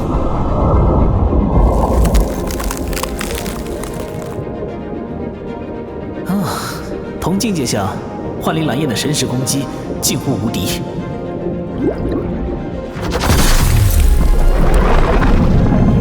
这些寿丹至少能换几百点弓仙度，聊胜于无。有什么在急速靠近？快跑！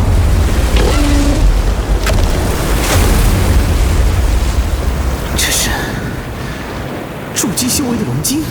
道友有所不知，种植灵物草的岛屿被龙精袭击，从金丹修士手下逃生，被众多陪惨了的修士悬赏2000弓箭度的龙晶，就用你试试金剑后的无相杀机。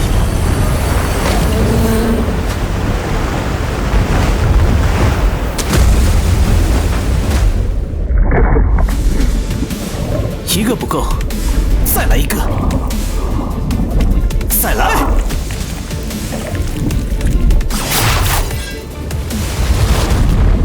越级追杀还是太勉强了。不过就算是龙大人，也经不起整片岛必受的消耗。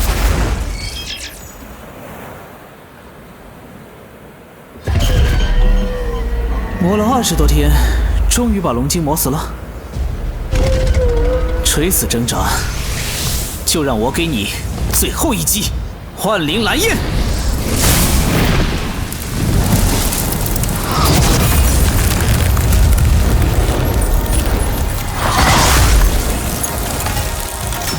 这么多琉璃珠，琉璃鱼群快灭绝了，至少要3、5年才能恢复。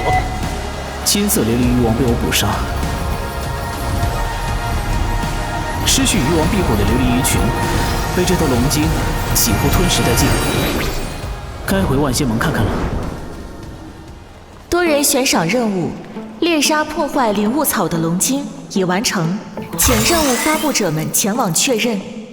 哎，李凡，听说此人是个刚入万仙盟的炼器修士啊？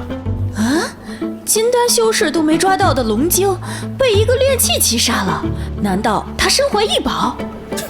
别猜了，这个李凡确实是炼器修为，他没什么异宝，纯粹运气好。运气好？哎呀，天机长老检查了，那头龙晶吞了整个琉璃鱼群，开智即将化龙，招来其他海底寄兽的忌惮。在李凡捡漏时啊，龙晶早已身受重伤，便宜那小子了。哎，白捡2000弓箭度。那人运气也太好了。原来如此。灵物草龙晶之灾的缘由，算是我捕杀琉璃鱼王引起的。哎，no！ 据我千里堂最新消息，那位就是捡漏大师李凡。天虚镜，传送辅助修炼模式。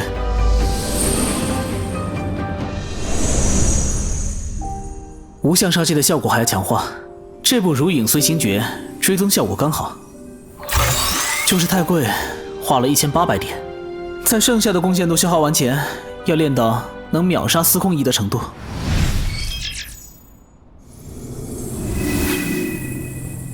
道友，司空仪有消息。